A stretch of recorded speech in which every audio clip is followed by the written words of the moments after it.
All right. We're live. We're here. Andrew, We're we were gaming. We're just vibing. we were just talking to each other to figure out, Mhm. is this caster duo going to work? Yeah. And it starts by, could we duo in Overwatch? And So yes, we could. we could, because you play ball and I play tracer. Historically a fantastic duo. You know, how long have you been playing Oh, I've been playing ball since day one. I think there was Overwatch One no, ball? yeah, Oh oh, my absolutely, gosh. absolutely. I mean, I am the definition of an old head, Andrew. Um, yeah, I'm a 6v6er. I'm all those This is things. wonderful news. Yeah. Me too. Me too. Perfect. Me too. Yeah, very good, very good. Now I'm excited. I mean, we're gonna get to maybe we'll get to see some ball today. Hopefully. Our first game is OSU versus Southeastern, and I don't think the odds of us seeing ball from OSU are super high, but maybe Southeastern will pull through with it. Pull it out. I'm excited for TU personally. I might be a course. bit biased in that Yeah. regard, but Yeah. the Nebula ball is a true delight. I think we got to see. I got the pleasure of getting to cast OSU versus TU just a couple Very of weeks nice. ago, and I remember seeing Nebula. Man, I'm trying to remember if they pulled out the ball. Maybe some Winston was played? Yeah. Yeah. Most definitely. Yeah. Okay. Yeah. So I'm definitely looking forward to seeing the TU matches today. Hell But it's going to start with OSU versus Southeastern, and yeah, this is going to be a good match. I mean, wrecking ball. Of course, we want to see some of that. What else are you looking for in a collegiate LAN experience? What are you looking for in terms? There needs to be a little bit of banter between players. Okay, Just a little bit. Perfect. I love where our heads Maybe are. like a couple counter picks, a couple counter bans, just spice things up. Okay, I like that. Yeah, as soon as they now you're actually might have doomed TU because everybody's just heard that Nebula might pull out the ball, and so you're gonna get And they're gonna get ball banned. ban. It's over. It could It's happen. Over. TU's cooked. That could be it. We just pack it up. I'm really interested to see them all run it down. It'll be quite possibly the most entertaining thing of the week. Yeah, no, I think it could be good. I'm excited for all the matches. Realistically, I mean, as a previous collegiate player Mhm. myself, I played for OSU back in the Oh. day. Yeah, I know, old head. I told you, right? But these Wait, lands, what's your tag? Your favorite 22. I know you. Oh my gosh, that is funny. That is good. I'm good. Yeah, good to meet you. I played against you twice like 2 years ago. All right, this is I love that this is No, that's happening fine. live. I love that Mhm. everybody's like, Yeah. this is how genuine things happen at the Contender Esports Mhm. LAN, fellas.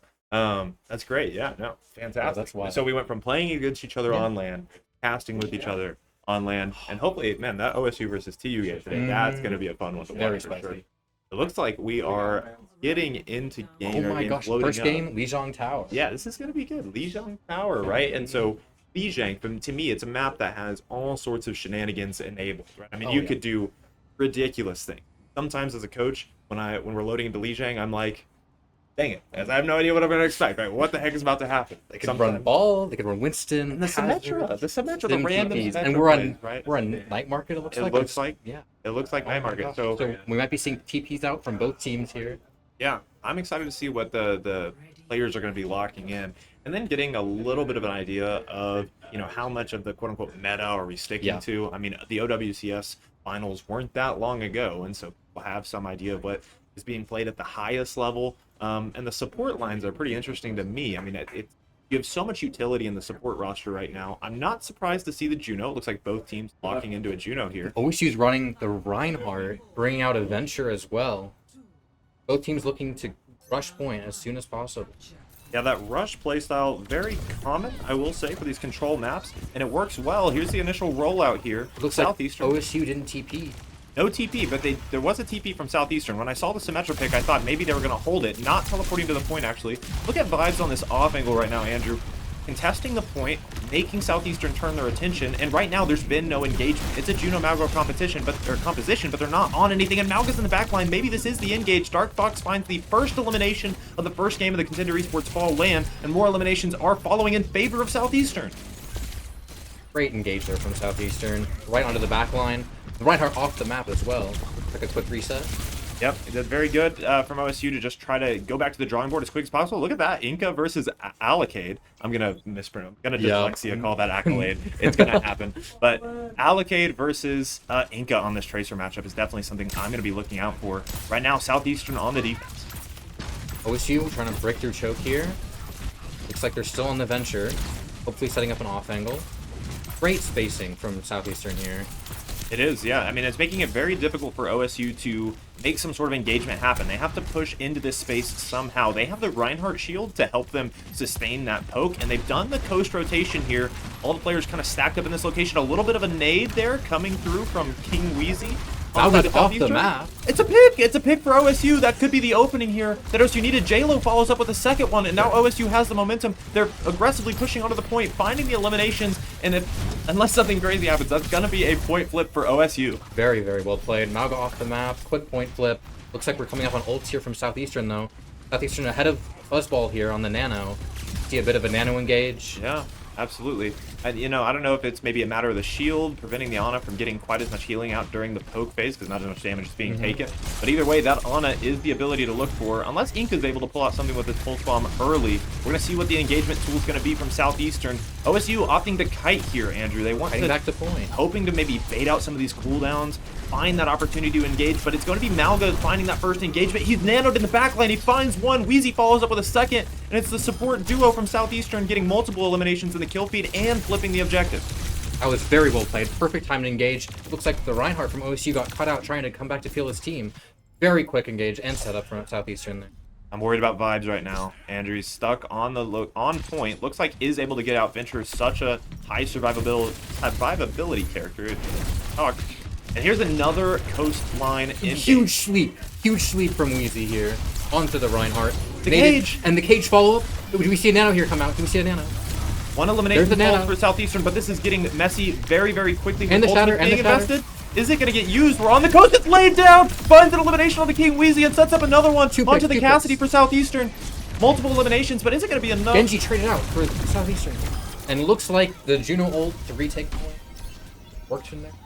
It did. I mean, oh my goodness, what a cluster that last fight was. Ink is in position on the Tracer to hopefully find a touch Getting here. marked by Genji? Does trigger overtime, though. It's a window of opportunity for OSU to find the touch onto the objective. Looks like Ink is making it back to point. Second touch. We have Allocate with a pick on Brig. And there's a pick onto the Cassidy player for Southeastern as well. Looks like a point flip coming through. But I don't think they have the numbers, Andrew. Southeastern are slightly ahead in this team fight, so if something doesn't turn quickly, that's going to be it. Allocate on the Genji.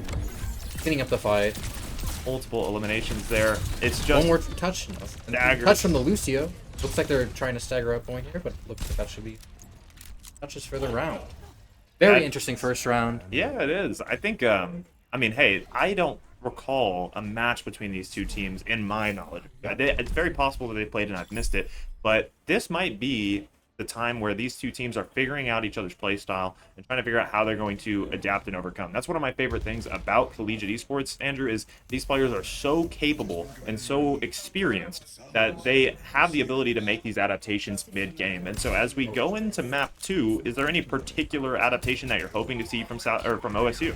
Yeah. From OSU here, it looks like they're trying to stick with some sort of brawl composition. So switching over to the Ram, which does play a bit more aggressively into the Mauga. You can go for a bit more aggressive trades with your shield, can play around cage.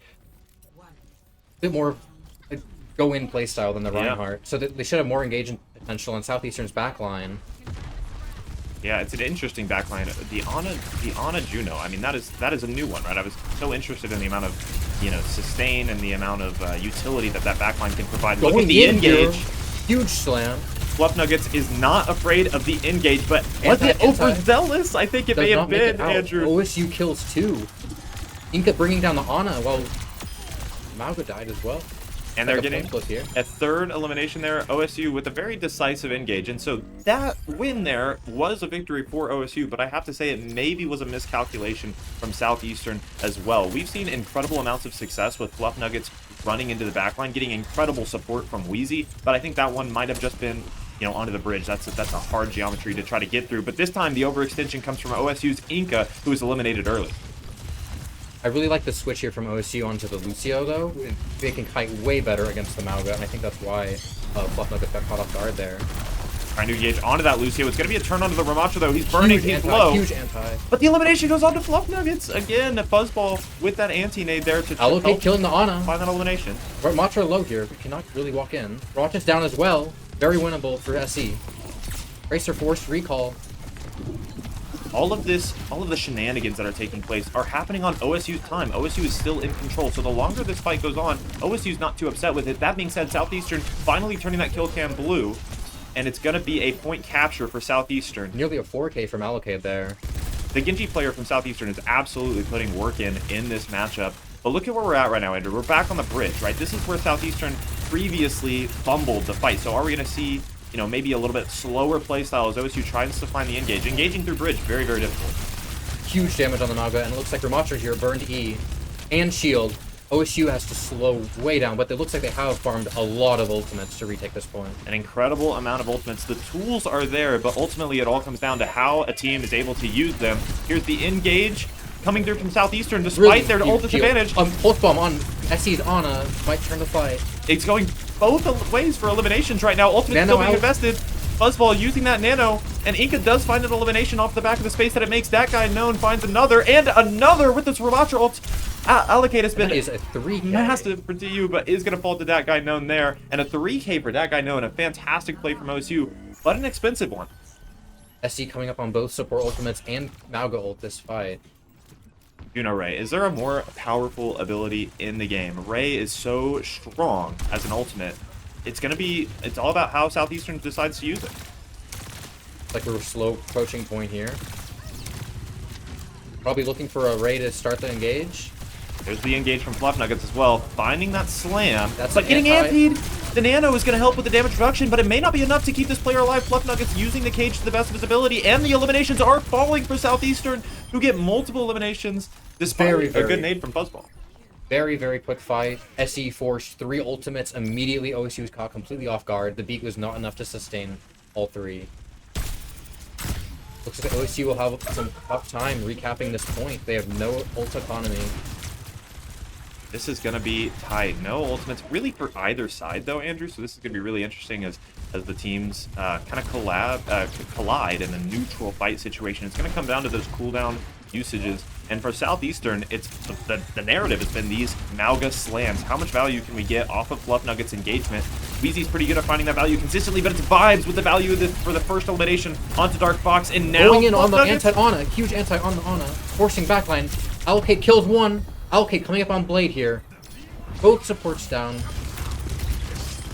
Huge Blade from Allocate. Looks like it's Ramatra and Tracer on the side of OSU. Huge stick. Pulse bomb. The Mauga player for Allocate Southeastern kills has Tracer. to die if this is going to be winnable for TU, but Ramatra. Allocate is killing everything. With the point flip coming through from OSU, that might allow for some huge stall here if they manage to get back the point. Kill on the Mauga. Vibes with another elimination, but you have to kill Allocate. That is what this map 1 is telling us about Southeastern's roster. Allocate is able to get it done in these devolved team fights. Robotic Cat finds another elimination. Inca's eliminated as well, and I don't think there's another touch for OSU. It's Southeastern winning map 1.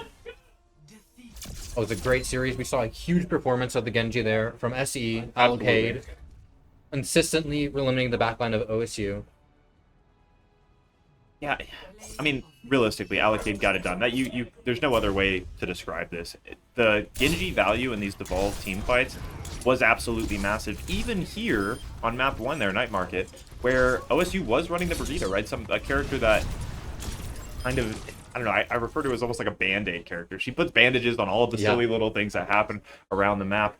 Allocate's still managing to find work. Yeah, absolutely. I mean, the Southeastern, they have just a lot of different things going for them that are heavy hitters in the team fights, right? They have the Mauga player going in, finding the slam. Yes. They have Weezy on the support on Ana, finding some good antis Really throughout good that map. anti-nades. And then when that fight gets devolved, all you gotta do is look at the kill feed, and you'll see Allocate pop up at least once or twice. For a while there, on that second map, it looked like it was going in OSU's favor, but then 1 or 2 team fights and that really quick point fight where they used all 3 ultimates, secured it immediately, and OSU had to invest the beat to try to save it. Yeah. But because of the quickness of the fight and how quickly they got point flipped, they only had 1 fight after that. Yeah, reliving that fight in my head, I'm actually surprised that OSU didn't come out on top, and there's a couple of different times that they didn't come out on top.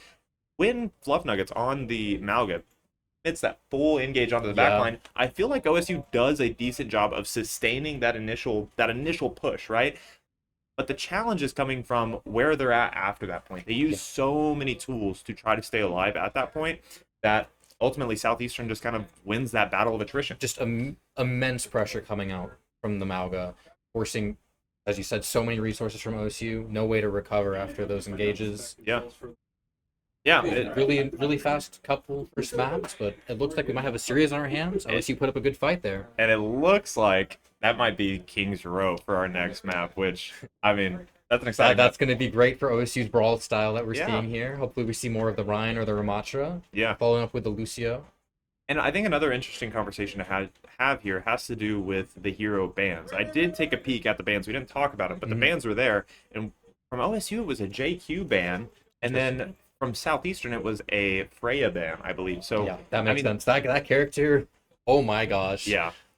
So, I mean, where are you at for bans going into King's Row? Is there something that Southeastern needs to be looking to counter? I would say that since this is such a brawl-heavy map, and we saw that even on a more like dive-oriented map, that OSU still forced a brawl comp, that Southeastern can be expecting OSU to play a more brawl comp here. So I'd be looking for a ban on the Ramatra potentially, or brawl support. So ban on Lucio, ban on Baptiste, or anything to support the brawl in the DPS line, maybe a Meg ban, cast ban.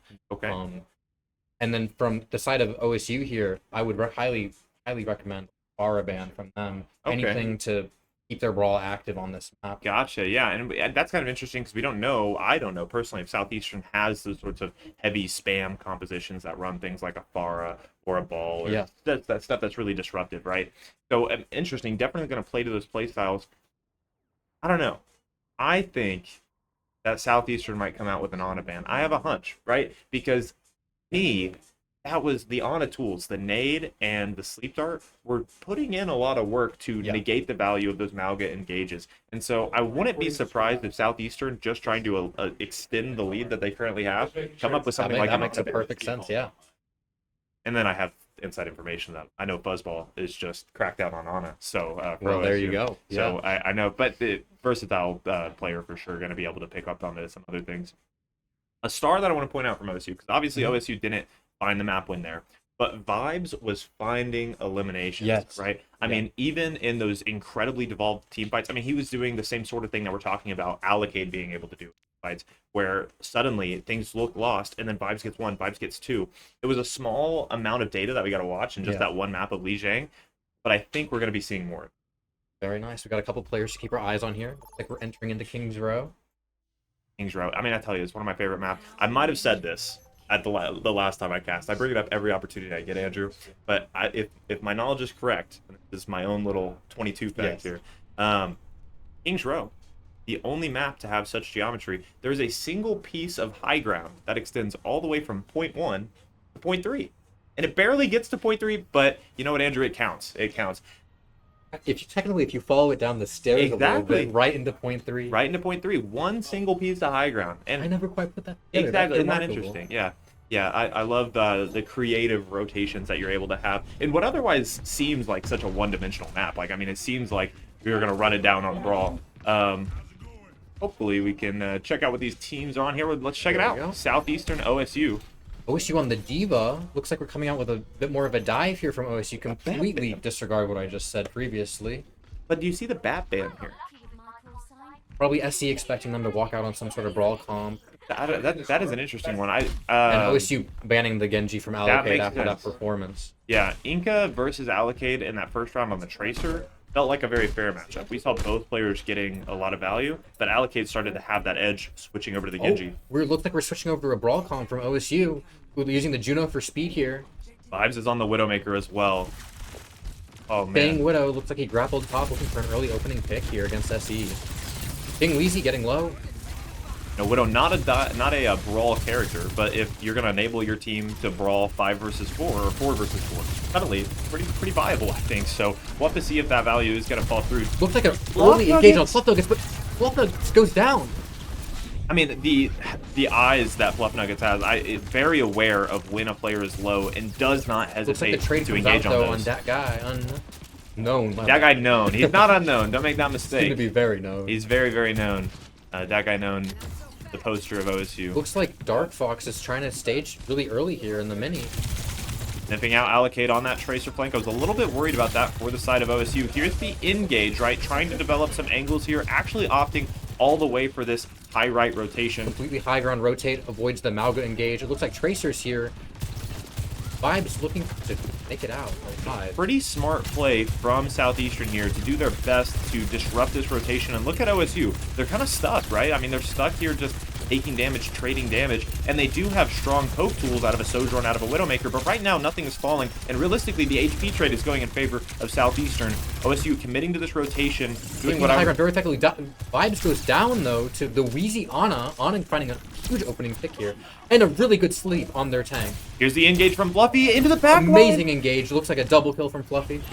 Fluff Nuggets right into the back line, and I'm telling you, this Malga has no hesitation. There's none. As soon as any window of opportunity opens up, it doesn't matter how large it is, Fluff Nuggets is going in. Now, sometimes it's kind of funny because he immediately gets traded back, but very rarely does he walk away without at least one elimination. And the tempo he gets from engaging so quickly has allowed his team to fight even when he goes down.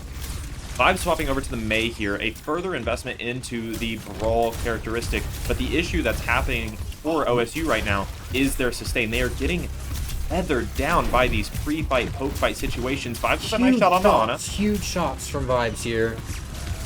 Wall coming up in 2 seconds. Looks like we wall off the High Noon coming through from SE. High Noon is still being held. Inca finds drops. a pick on Inca, and the back line gets taken out from OSU. This might just be a little bit of a stagger here onto Vibes. Gonna find that elimination. OSU suddenly faced with a minute and a half. Now they have incredible tools for taking this space. Think about the power that something like a Nano Ramatra has running it down. But my issue, Andrew, is Southeastern. They're so spread out. They are using every inch of this King's Row map, and it makes it so incredibly difficult for OSU to actually get onto any of their targets. It looks like Allocate finds an opening pick on Inca here. That is huge. The off angle completely removed for the side of OSU. We might see some ultimates coming out very soon. Nano on Ramatra to start the fight. Nano back on Mauga. Looks like a freeze on Mauga here. Vibes down though. Mauga traded out. Looks like we're walking with Ramatra. And we can find the kill on Cass. It looks like OSU is prevailing in this fight. And it cost them the Ray. I mean, how many fights do you see Ray use where they lose? I mean, it's such a powerful ultimate. J-Lo really opening the door with that one there. And Fuzzball with the Nano, right? So, I mean, support ultimates, almost, I mean, generally some of the most powerful ultimates in the game, right? So OSU able to get it done on the back of some well-timed support ultimates there. It's expensive, but you got to cap that point. Very, very well played from the side of OSU. Looks like Cage and SE used everything there, so we might be able to get some good progress here. Allocate chasing down Inca. This is sketchy. Now Inca's no recall in the backline as OSU is looking to engage, right? That is... And we still have Ramatra from the side of OSU. It's true. Oh, Inca gets killed. Inca gets Allocate killed. getting it again.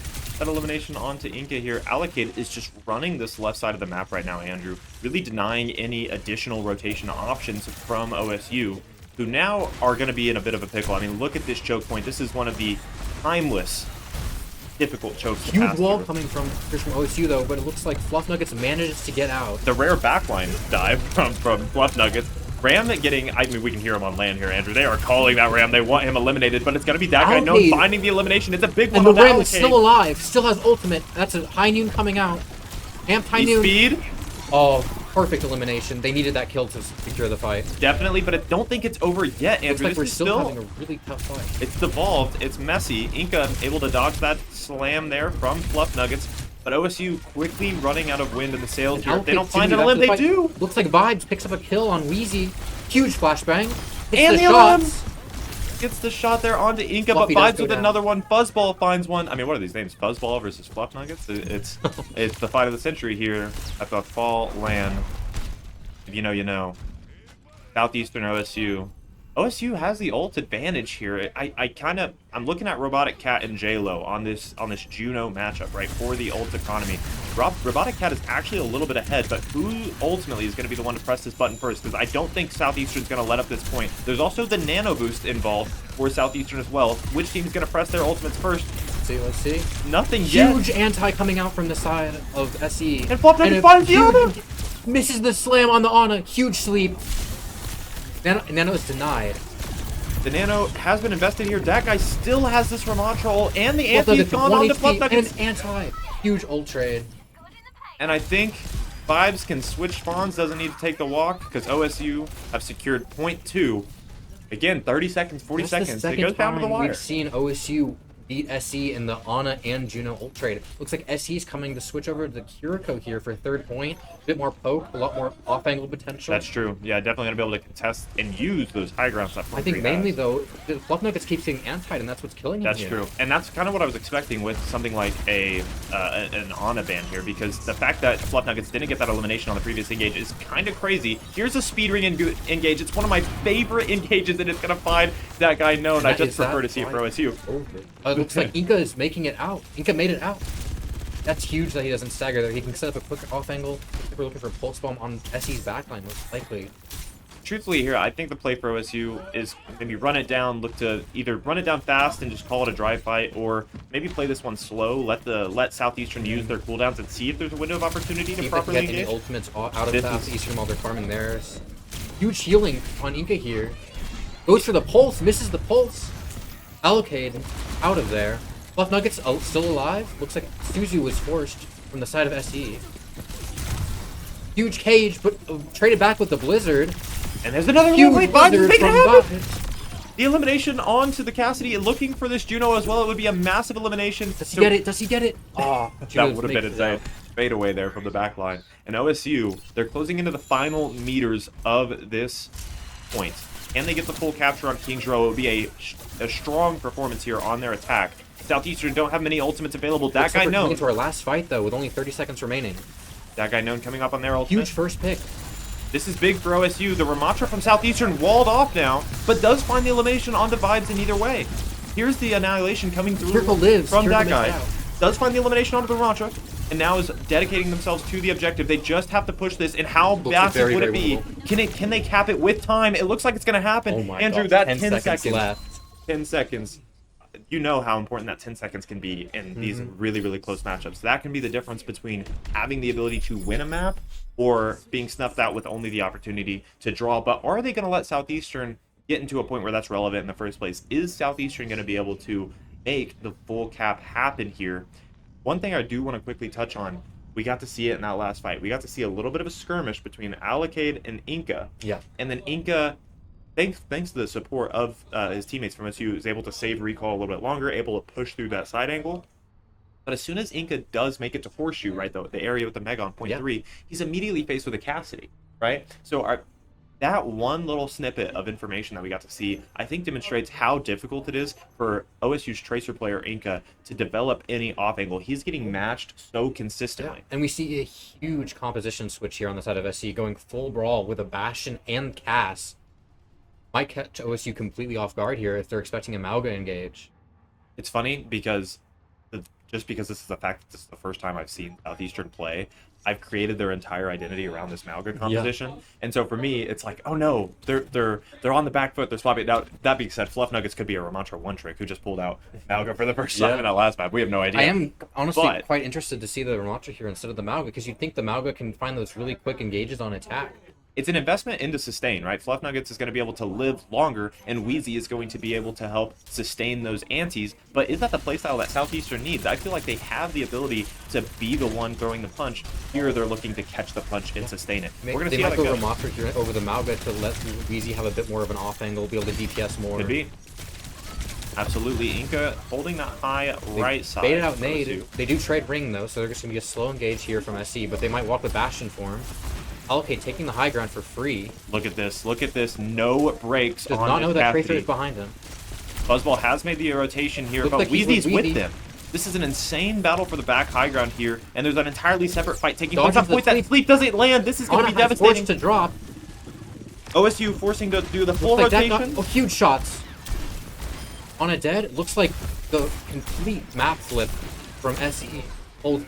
Pays off very well here. If you're gonna run a Kiriko, that is my absolute favorite way to run a Kiriko. I love what Southeastern was able to pull off with that rotation. Allocade would never have been able to do that alone. I mean, he's a fantastic player who's getting the eliminations, but that additional support that Wheezy's able to provide, who else can stand in that type of location on the back high ground? An incredible heads-up play from Southeastern that's gotten them 2 ticks. is managing to find a recontest but here, there is a re-engage. Inca forced out. Are they going to get the touch? OSU? Does not look like they can get a touch here. And Too this much could be, pressure coming through from the side of SE. And the eliminations coming through after that point cap is devastating. That's going to send some OSU players all the way back to point 3 for that respawn. It's going to be very difficult for OSU to get this re-engaged. They're not going to be able to hold some of the hardest choke points on this map. And honestly, looking at Southeastern right now, they have this Noon available. They're running with the Juno. Huge slow on that guy. 1 HP. CD's fully forced. That was nade. Oh, OSU is completely down on resources now. They have no ability to walk on this. It looks like they're still trying to force a walk. We might see ultimates coming through. OSU able to throw the first punch here. Huge blitz down. Finding one, finding two, and Vibes is opening the door for OSU when they needed it the most, giving them this opportunity to play the choke, or maybe even push their spawn. They're looking for the elimination on Kiriko. Inca finds it. Allocate, excuse me, now the one being in the crosshair of OSU, and they get multiple eliminations. The wall off for the ego, and it's a reset. Extremely well played by the side of OSU. Realizing that they're down on resources, they quick invest ults while SE overextends to try to secure an elimination. But SE was in that fight 4v4. Even though OSU is down Inca at the start there, you had respawns coming back from both teams and someone's on point. Speed Noon, I'm calling it right now. They're going to look to take as much space as possible with this high Noon. Uzi coming out. There's the Kiriko. They're trying to full kite. The right-click master here. Allocate is getting it done. Oh, the nano ram! Wolves in. And the ray! It's expensive. It's an expensive way to get it done, but OSU absolutely going to get it done. I don't know how I feel about that one, Andrew. It's a huge commitment. Investment. But they got it done. It looks like they managed to get almost all the kills here. The Kiriko might be able to make it out. Are they? Oh. I kind of hope OSU turns this all the way to a spawn camp. I don't think they're going to. But after that amount of ult investment, I mean, we need to start building up ults immediately. SE did invest 3 ults as well. That's true. That is a good point. Both support ults used on both sides. The tank ult used on both sides. So OSU comes up and top. Looks like they're coming high ground this time. We might see a really, really fast engage here with, like you said earlier, maybe a speed high Noon. Yeah, Get a lot of space. I was surprised we didn't see that earlier. Allocate and Southeastern, they seem to really like that play. Fuzzball with a little bit of a nade. I like just prolonging the amount of time it takes to engage, right? Are they gonna try to walk down long? Into heavy poke. Looks like they're walking down. I would not recommend that. I think their best bet would have been a rotate back to main, but they're still staying in, and Vibes is absolutely eating off of this decision from Southeastern. Someone multiple eliminations from the May. Allocate finds a pick, but it looks like OSU's not too concerned. They're going to be able to get this last elimination, and the ultimates are building back up. We're halfway to our support ultimates again, and our DPS are back in business. Southeastern, they really lost before it started in that last fight. They weren't able to use recognition from their Vibes, ultimates. being able to poke down long, get 2 picks before the fight even starts. All right, what is this engagement going to be? Because Southeastern, incredibly capable, but they've really been snuffed out in these last couple of fights, so maybe that overinvestment wasn't an overinvestment from us. It was exactly what they needed for the tempo. Now we're looking at a male that can completely zone SE from this fight altogether. Big shots landing. Here's Allocate with that high Noon. The pulse bomb's going to take him out, though! Inca. And the Vibes May wall wasn't going to let that value come from the high Noon in any case. Now Bastion gunning it down on the main angle, but he's anti. The Ramatra versus Ramatra front line, some of the most exciting Overwatch you'll ever see. And there's the investment of the Blizzard from Vibes, finding and leading to multiple eliminations. They are keeping up this tempo as much as they can. Inca making sure Vibes maybe a bit of an overinvestment there from Vibes, because now we're down on ult economy for OSU. But it looks like SE's coming up on both support ults, and OSU's behind on the Ray. We might finally see a good flip here from SE. Yeah, we're starting the fight with Bastion off the spawn. This is early. Likely a switch coming through. It could definitely be a switch. Yeah, speed ring onto the Ana. Ana's not going to get eliminated there. So what is that switch going to be then? I mean, we're switching to Cassidy and Venture. Okay, we actually moved Cassidy players. Venture here is incredibly interesting. Going to provide a ton of sustainability, a ton of new off-angle opportunities, and look at how aggressive Inca's being right now. All the way up in their spawn, Weezy looking for an angle on high ground. Maybe the Venture is there just to contest that Ana, because one thing that Southeastern has lost without the Mauga is that ability to contest Mauga. The Ana, Mauga gets antied, excuse me. That guy known popping the Annihilation, finding multiple eliminations. 0 kills coming through the side of the SC, a complete team wipe from OSU. Wow. 2 ultimates invested though, and we're going to see the return of SC's own ultimates here. Yeah, big support ultimates too. And then another over to a Somber Tracer. We're going for a very, very fast engage. Mauga, very, very fast engage here from the side of SE. I think Ana's in the crosshair. I think that's who they're looking for. Early pick on Allocate. Huge kill from Inca there. And they're running it down! They're not going to stop. OSU's taking it into their spawn with 10 seconds left. And an anti on the Mauga. Mauga's 1 health here. Huge stick. The Ray is big for Southeastern, but just not big enough. Kiriko in the back line is going to fall as well. And OSU, they're taking control of Kings Row, finding the eliminations and evening up the series 1-1, despite the best efforts of Southeastern. Extremely well played there from the side of OSU, taking the early engage, forcing an early trade of ultimates from SE, and finding tempo with the Ray. That was perfectly made. That time it was OSU that did not hesitate. Inca got that elimination, and really, what an elimination Inca needed to find, because he had been losing some of those allocated matchups, and asserting that matchup for OSU, and then immediately responding by pushing W all the way into the Southeastern spawn. And a great play here by that guy known. These were Mantra ultimates, the Annihilation, devastating. He fully understood the tempo he could generate with his ultimate and paired it perfectly with both his supports. The ult cycle that we had going on there kept SE fully trapped at the Toka second point. They could not find a way to break through. Yeah, I mean, be fair. Like the Streets phase for the playstyle that we saw from Southeastern on Lijiang, where they're looking to engage with the Mauga and then create some kind of off angles, it's harder. Kings Row, it's more congested. You're playing against a Ramatra. It's going to be harder to pull that off. I don't know. Is it just me, or did it feel like Southeastern was making a lot of swaps going into a game where they had the advantage? They were winning. They had the idea there, correct. Maybe they lost a bit of like mental tempo when they got full capped. But I mean, they held them really well the entire map. They should have stuck to their guns, stick on the Mauga comp, come out swinging, and then you can swing into second with full advantage. Burning so much time on first point really lost them a lot of like late game time. Yeah. I mean, I want to see map 3. I mean, we get to see map 3. I'm super excited for that. I love that. But I hope that we get to see Southeastern return on the Mauga. Don't get me wrong. I'm still rooting for OSU. I'm an OSU alum. I want to see them go all the way. But I would like to see a close match here from Southeastern. I want to see Southeastern play their game. And I don't feel like they got to do that as much on Kings Row. That being said, I also think Southeastern gets the Coach Persley Award for most entertaining play of the entire LAN today. All the matches we've seen today. Having that Cassidy Kiriko off angle was my favorite thing that we've seen. That was such a good play. Opened up first point right away. Any standout plays for you in that game?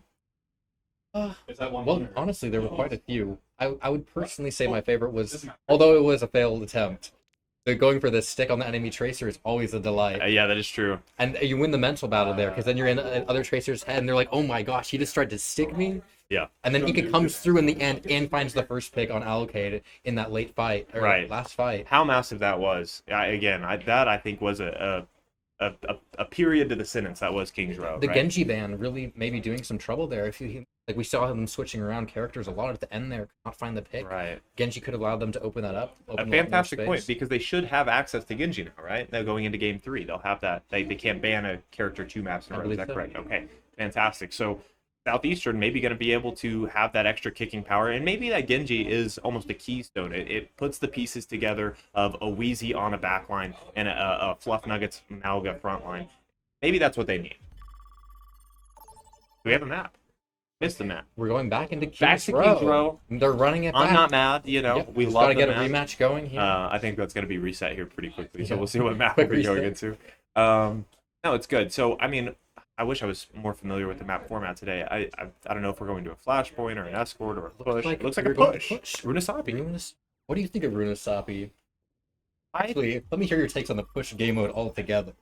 Well, okay, so I coach high school esports, yes, which is a little bit different than collegiate esports, and there is a very funny observation I have about push and even escort maps.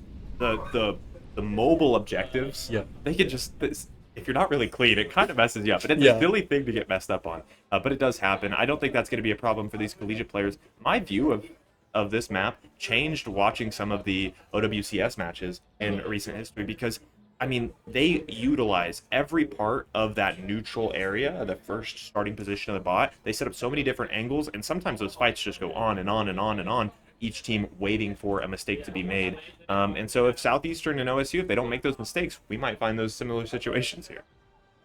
I'm really looking to see what both teams are running here. Okay, well, we could have predicted the Mauga from the side of SC. It's the bread and butter. OSU is running it back on the Ramatra. We're seeing very familiar comps here.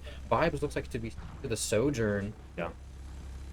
Yeah, okay. I mean, OSU knows this is coming. back in play. And look at the May ban from Southeastern. They who are not interested in seeing Vibes lock that May again. It did find so much value.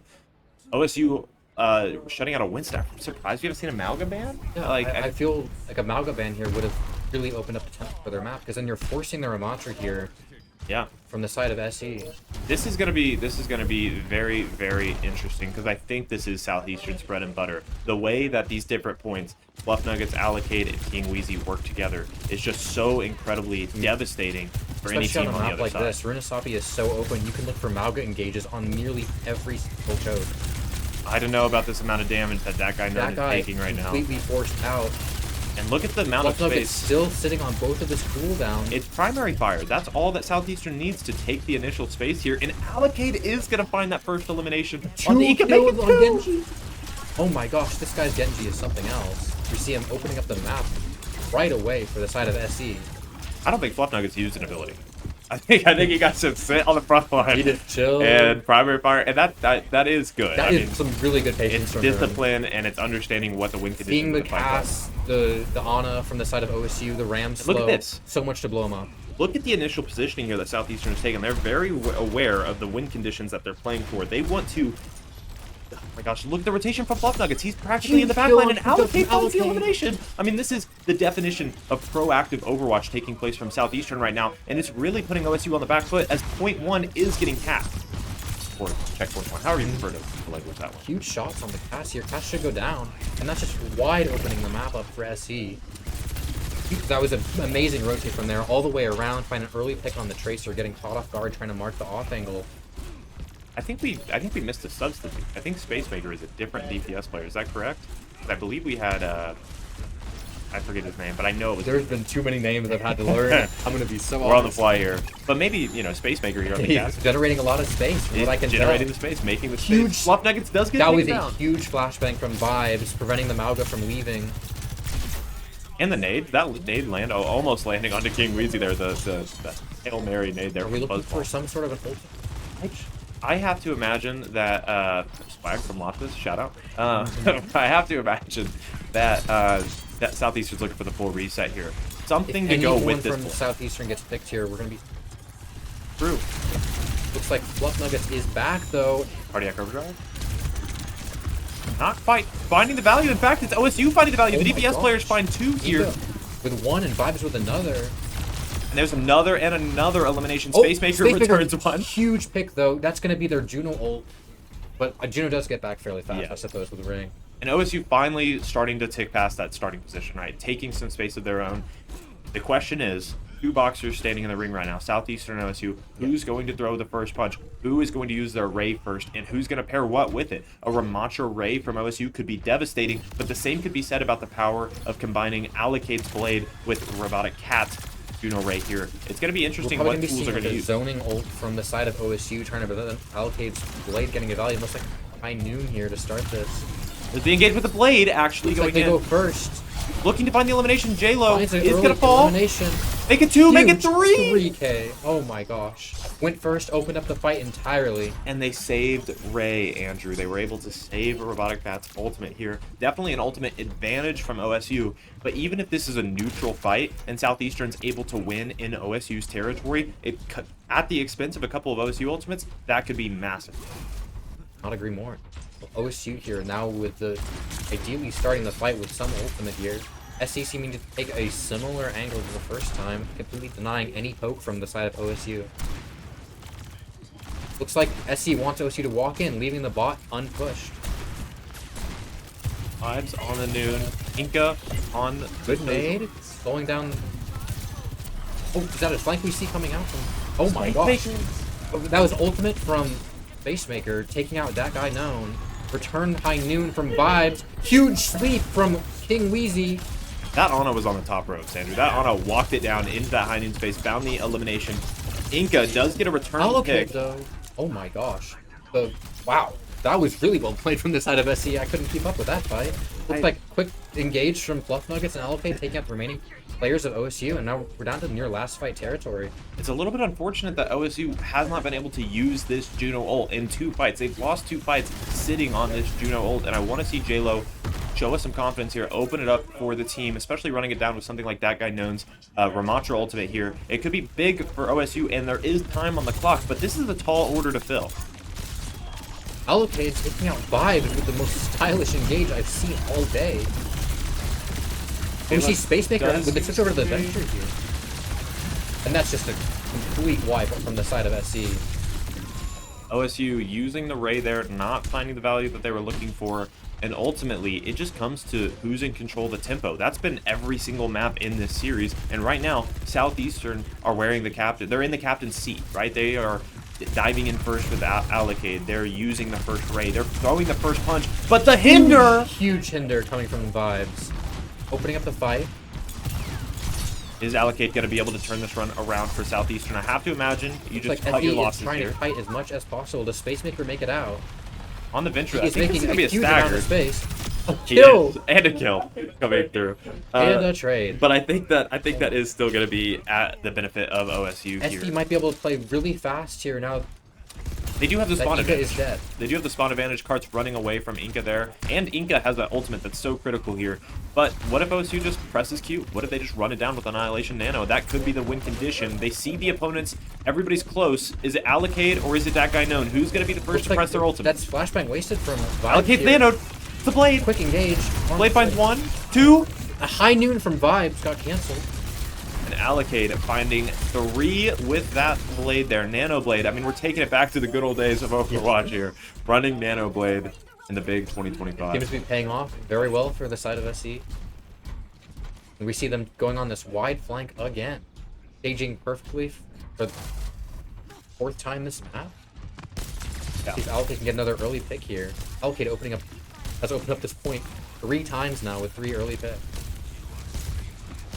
Waiting to see what the engage tool is going to be. They do sniff out, but Allocate it's anti. deflects nade. 3 anti for the Genji player. The Cage is getting invested. Space Maker's taking advantage of the Allocate space his kills teammates 2. make. Inca's Huge dangerously shot. low. Got 1 HP here. OSU have to figure this out right now, Andrew. Allocate killing another. If With OS the 3K that fight. If OSU does not make an adjustment, then the writing is on the wall, and they might only have 1 fight to make that adjustment. There's no ultimates available. Inca's swapping to Tracer for the touch. We are meters away from a Southeast victory in the first round of this tournament today. Who's going to find the first pick? It's Allocate engaging onto the backline, onto the brig, but Space Maker finds the first elimination. The amount of space Allocate's creating on this flank here, and Inca could not find the... Oh, C9. so much space created.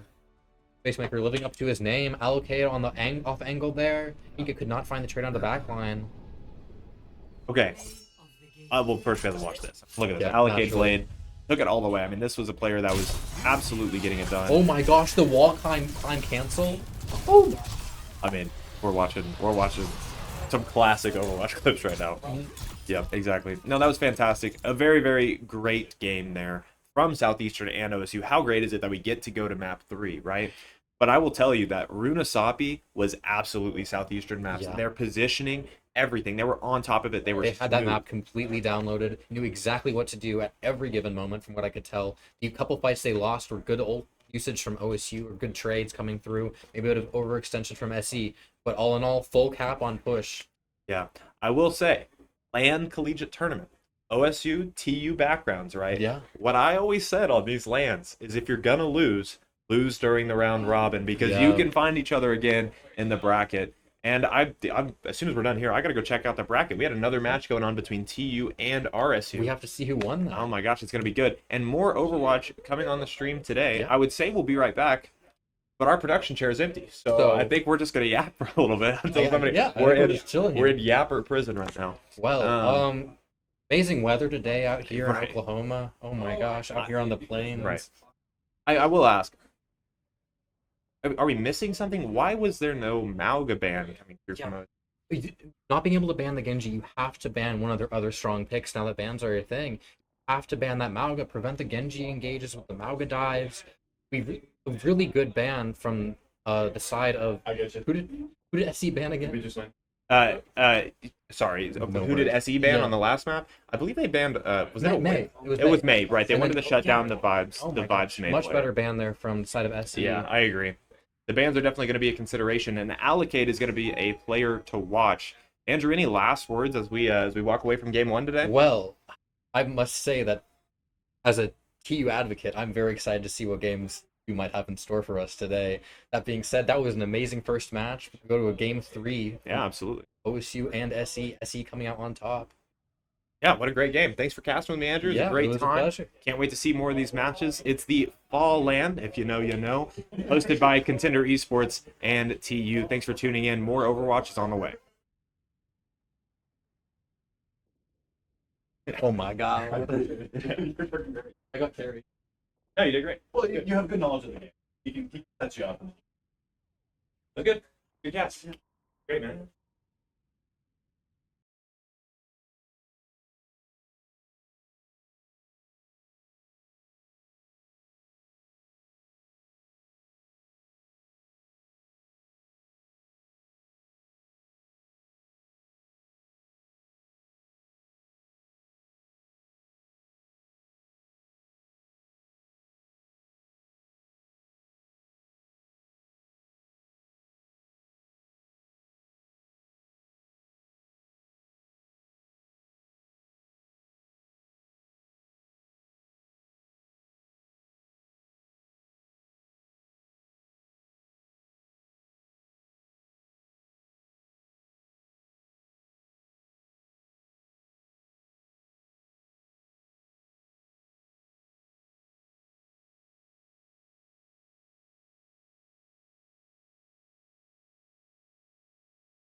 Run it back. And you are very excited for this match. Yo. What's going on? Why are you so Well, excited? Looks like we have TU versus SE. My homies from TU here looking to secure the bag. They're either going to completely throw. No. They're going to try regardless, but they're either running it down or winning. I guess we'll see. Yeah, no, it's gonna be a good time. I'm excited to see this match. I got to see TU at this iteration of TU's roster play just a couple of weeks ago, so I have some idea of what sort of play style they're working with. And obviously, you're very well known and well familiar. I am. You are well known. Thank you. Very popular, Andrew here. Thank you for casting with me today. No, Wyatt over here, VG. But Southeastern are our counterpart for this game. So we just got to see them, right? We have a ton of information. The storylines are already developing, and I think we know what composition they're looking to come out Looks on. like we're going to be following Southeast throughout this tournament. Right. So what does that mean for TU? Do you think that TU going into this game one, they're looking to play what they typically play their strengths, or do they have any information about what Southeastern's playing, and maybe they look to counterpick? I really don't know if TU has any information on Southeastern. So it might be a bit of figuring out what to ban after this first map from the side of TU. Right. I don't know about the same in regard, in the reverse. I don't know if SC has any information on TU. The first fighting off again. Yeah. Really good gameplay here. This will be very exciting. And I will say, Andrew, we're going to get to go to Ilios, which might be my least favorite control map in the game. I'm an Ilios hater. How do you feel about Ilios? Well, personally, as a Tracer player, I quite like Ilios because there's a lot of really goofy angles you can do. And we see Tracers coming out from both teams. Yep. I don't know. It's like Ruins feels like an honest map. I think Well might have my record for the least honest map in the game of Overwatch. I agree with that. I quite like Lighthouse. I do like Lighthouse. It can be really hard to get the high grounds, contest high grounds, but if you have some way to force point, it can open up a lot of good gameplay here. Ruins. Tactical pause here, potentially coming in. Freya is not enabled. It looks like we're going to have to reset the code. We'll probably be returning back to the lobby here to reset Freya. That's kind of interesting, though. I wonder, is that TU having to advertise that, hey, we're playing Freya, by the way? Probably. I highly... Are they going to do it? I do think TU's going to pull out Freya here. The one and only T Shop has been quite invested in this character since release. Okay, very good. And I mean, it's one of those characters that has a high skill... Oh, and look at that, the tactical reset on what map here. We're going straight to the dishonesty from Well. Very good. But no, I mean, Freya as the character... It looks like we're going to the bottom of the well here. At the creativity here at the FalLAN. Well. Hold on. They weren't supposed to see that. Okay. All right, very good. Where was I even going with that? Freya, high skill character, high mobility character, high damage character, but it has that high skill ceiling, right? Yeah, we see the Winston coming out from the side of SE. This is probably different. in prediction of the Freya now. Winston playing very well into Freya, as well as Cass. So we're seeing a bit of a counter Freya comp here from the side of SE. Gonna be very hard for T-Shop to get value, but T-Shop hopefully looking to hold top left. Put a lot of poke into SE's backline. Could allow for, I'm assuming we're seeing a switch here from Loftus over to some sort of flex DPS, allowing for some more space inside of TU. I agree with that. I'm really interested to see how these teams tackle this map. This map It's like Genji's from both clunky. teams. Yep. And what is this initial standpoint? It's going to be TU holding the high ground here. I really like this positioning from TU. They can do a lot with it, and they have the ability to set up this Freya angle and get poke. And look at Fluff Nuggets, the amount of damage that it's taking. It's very low here. Ring used as well from the side of SE. No longer able to engage with that. I am robbing this. I want you to know right now, I am stealing this setup from TU for any team that I coach because I love this so much. No eliminations falling yet. There's actually the engage. Huge it's dive, the dive from... Oh my gosh, huge dive from the side of SE. Looks like a quick first fight here. T-Shop does return the kill. And that is going to be the eliminations falling in favor of Southeastern. Man, that was an amazing I wasn't dive. expecting it. I mean, TU, they had a fortified position, and I really liked that the difference there between T-Shop on the Freya in the backline doing the damage, and Selfish Neb holding the front line and really extending the amount of poke that they're able to do onto this Winston and on a backline. TU now tasked with a tall order of retaking on Well. It's like a good wall there to zone any sort of support that Winston can have here. Fluffdog gets 1 HP, completely killed before the fight even starts. Fast point flip to 0 ults. 0 ults coming through. TU in control now. It's a lot less demanding, you know. If we get the picks, great. If not, we're chilling because we have the point control allocated. And a late kill on the Very Genji. late. That's going to be at least 30% here from the fight of TU, and being able to farm ultimates with the Genji out of the fight. This is my first time getting to spectate at Freya too, so I'm really excited to see the jumping through the air and trying to land the shots. No ultimates available. It's interesting. It feels like we've seen so much Overwatch take place. King Weasley. Early bubble there from Fluff Nuggets, and a quick engage from Neb, trying to kill him. Looks like an ultimate use as well. The sustain there. You have to sustain these Southeastern dives. We're familiar with watching them on That's the the Honda kill. there, and it's On locked the in this Genji. Oh, huge shots here from Spacemaker, taking out the Lucio inside of TU. Gamer falling. Fluff Nuggets being forced out, but Neb falling very low. Yeah, but the thing about these hazards, I mean, it's just, you're so sustainable, you're so sturdy, and then you have a wall, you have extra geometry to create to protect yourself, you have a leap. You're such a difficult character to dislodge. Selfish Neb is making the engage. Spacemaker doing just that. Huge kill, 3 kills out, 2 kills from both teams.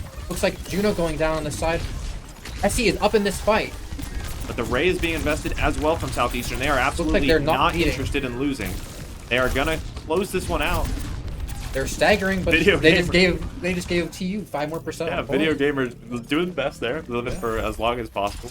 And now it's Southeastern back in control, and quite dominantly so. They have the ult economy to take this 1 or 2 fight wins further as long as they play correctly. TU hasn't tall ordered here to try and TU take needs this to point. force a really quick fight here, get out ultimates from the side of SE in order to get 2 good fights. Looks like a quick engage. Beat in return, great beat in return. We're going fast on backline of SE here. Looks like the Genji from TU will be falling. Huge ult. Looks like they managed to dodge the hazard ult here.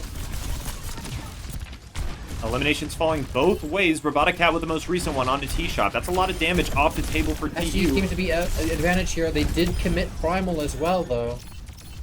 And now, Fluff Nuggets showing us that absolutely not just a Malga player, getting incredible amounts of value on the We Winston now as have well. 0 ults on the side of SE, though, and we have 2 ults on the side of TU. We can go for a really clean Juno Blade here. See if Loftus can get a couple kills. I am definitely interested to see what Loftus is able to get done on this Blade. Very dangerously low for T-Shop. Not going to die, though. Win condition just needs to get set up. The challenge for TU is the amount of space that Southeastern is able to occupy. They can stand wherever they want. Going to be forced to be zoned for a bit here. T-Shop, or Loftus, They excuse look like me, they're setting not up yet a able to dive find on it. this Ana.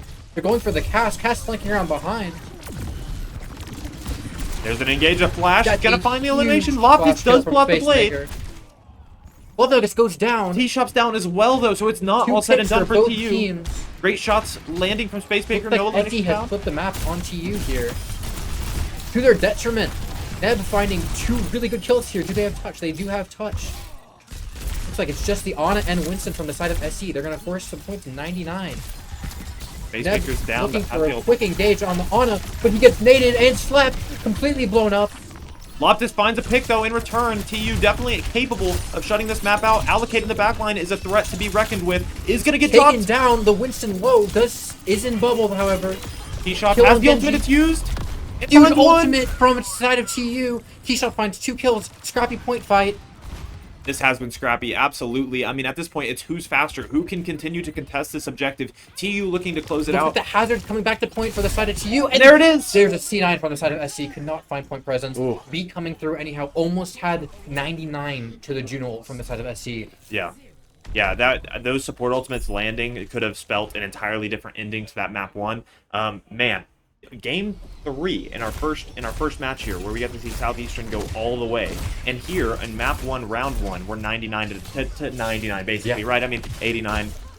Very, it's very close close. first match. These matches are incredibly close. I am loving this. I mean, this is exactly what you want to see out of these types of LAN events. Competitive matches where adaptability becomes everything, and now that onus is on Southeastern. They have the responsibility of making the adaptations to respond to the TU We're playstyle. seeing a new comp out here from SC, the It's a Juno Pharah. Brig with a Pharah. Can be very good to play into the Freya, but Freya can kill Yeah. Brig really easily And here. the Pharah. I definitely feel like I favor the Freya in a Freya Looks like versus the Pharah first boss matchup. die is denied. Looking for a blow up on the Winston here from the side of SE. Getting very, very low. Spacemaker. Spacemaker Proving does me wrong. take out Freya. Ara and Freya, this is the caster's nightmare. Looks So like- we're going to make it work anyway. Spacemaker finds another, and now Fluff Nuggets has free reign over the map. He can push as hard as he would like to, putting the bubble down to help find that elimination on the Video Gamer. Maybe not. Dude, he's going to be able to escape. 2 quick picks from the side of SE, and TU is forced to back off. TU definitely Looks going to have to adapt, and they do. clean shots from T top here, taking out the. Oh my gosh! It's athletic gameplay. It is. Hitting all of the shots. Fluff Nuggets completely forced out. Looks like Allocate is trying to stay on the backline here. Huge shot from T-Shop here, forcing so much space with the Freya. TU is forcing the objective. Andrew, I'm not sure that anybody's going to be able to contest. Yeah, and with the late kill on the Brig, this fight might already be over. What is Allocate doing? Allocate is still here. Really needs to reset. Somehow is going to be able to reset. I'm not exactly sure what I'm watching. Allocate goes from backline to backline, is finally eliminated by Loftus, and that's an expensive and make it more Oh my gosh, and the clean deflect from Loftus. That's a stagger. That's unfortunate for Southeastern. They're giving up some valuable percentage off of the back of a not so Looks clean like we're loss. switching over to a Tracer here, maybe some point pressure, some assistance with the Winston dives. But it's going to be really hard to play Tracer into the Genji and the Freya here. But Allocate can make work. Here's an engage. I like this from Fluff Nuggets. Huge bubble. But it's bubble forced on the side of SC. Now SC has the ability to go in. They have to chill. They have to chill for just a cooldowns second. are already back, and a quick kill on Allocate.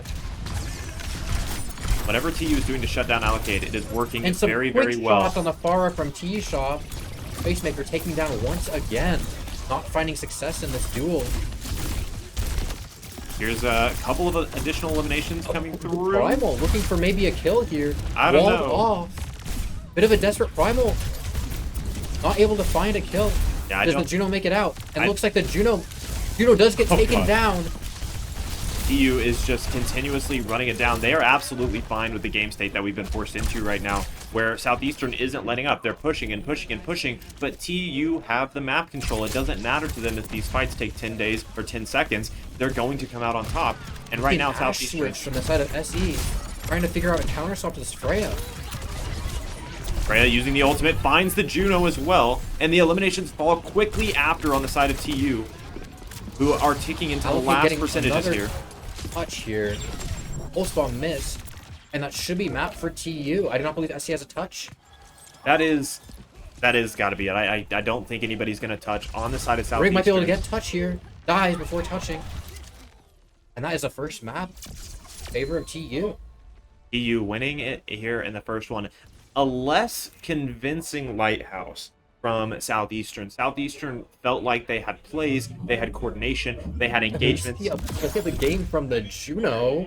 Pyroborn with the play here. Finds one, kicking, looking to find another one, keeping teammates alive all at the same time. Oh my gosh, the quick missile. The tracking. Great play from Spyroborn there. But ultimately, I was a little bit, it seemed like even though TU won that first round, Southeastern was still kicking. They would still have that confidence. It was very close. And we kind of saw a King's Row from Southeastern, right? A King's Row versus OSU, where Southeastern felt pressured to make swaps. They felt pressured to react. And I feel like Southeastern is a team that is so capable of leading and not necessarily following these games. They're switching over to the Tracer. I don't believe that was the right pick. Tracer's much harder to play into the Freya, much harder to play into the Juno. It's a very difficult map for Tracer. All you can really do is force point. Genji's much better to follow up on dives. T-Shop was playing so well. Yeah. Could not get dove. Absolutely. Much easier to dive the Freya on Lighthouse. A lot harder to get on Well, but a lot harder to get to the Freya on Lighthouse there. Staying alive, excellent backline of T Freya going. And Freya managing to find picks on the Pharah all throughout the game. Yeah. I mean, there were the Farah pick seemed like an opening great idea from Southeastern. They even used it to kind of knock TU on the back foot for a moment. But TU was so quick at adapting to what changes need to be made against the Farah playstyle, right? Obviously, Southeastern wants to poke a little bit more with that Farah. We can go fast. We can shut down the Farah directly. There's a lot of ways that you can play around it. And then beyond that, going into the later section of Lighthouse, Eastern just made some fundamental errors. It wasn't grouping up. It staggered. They got staggered late into that one fight, and they did not seem to be able to make a recovery. Yeah. So those are, of course, gameplay changes that we're hoping to see going to map 2, which I don't have yet. I'm excited to see. Are we going back to Kings Row? Where are we going? But if Southeastern's first thing to address is some sort of ban going into map 2, what conversation is Southeastern having? You have to ban the Freya. Like we're going to Oh, Runasapi. Oh, right, because any game mode not yet played, of course. Yeah. So Runasapi, is this a surprise? I mean, Southeastern Runasapi, they got it done last. Ran a clinic on that map last time we saw them playing against OSU. TU is going to have to be on top of their game here to figure out how to break the Runasapi. Yeah. That Runasapi from Southeastern is incredible. So it's going to be really interesting, almost seeing them play on their home field, right? It looked like that was a map they were so confident in. But forgive me, Andrew, what were you saying with bans? Where are you thinking Southeastern needs to go with bans? I think they have to ban the Freya. Freya is an excellent pick on Runasapi. The True. angle that the really far angle that SC was seen rotating on, Right. Freya can poke that out around corners, set up quick explosions, set up a hazard dive exceptionally well. So it either has to be a hazard ban or a Freya ban here on Runasapi from the side of SE.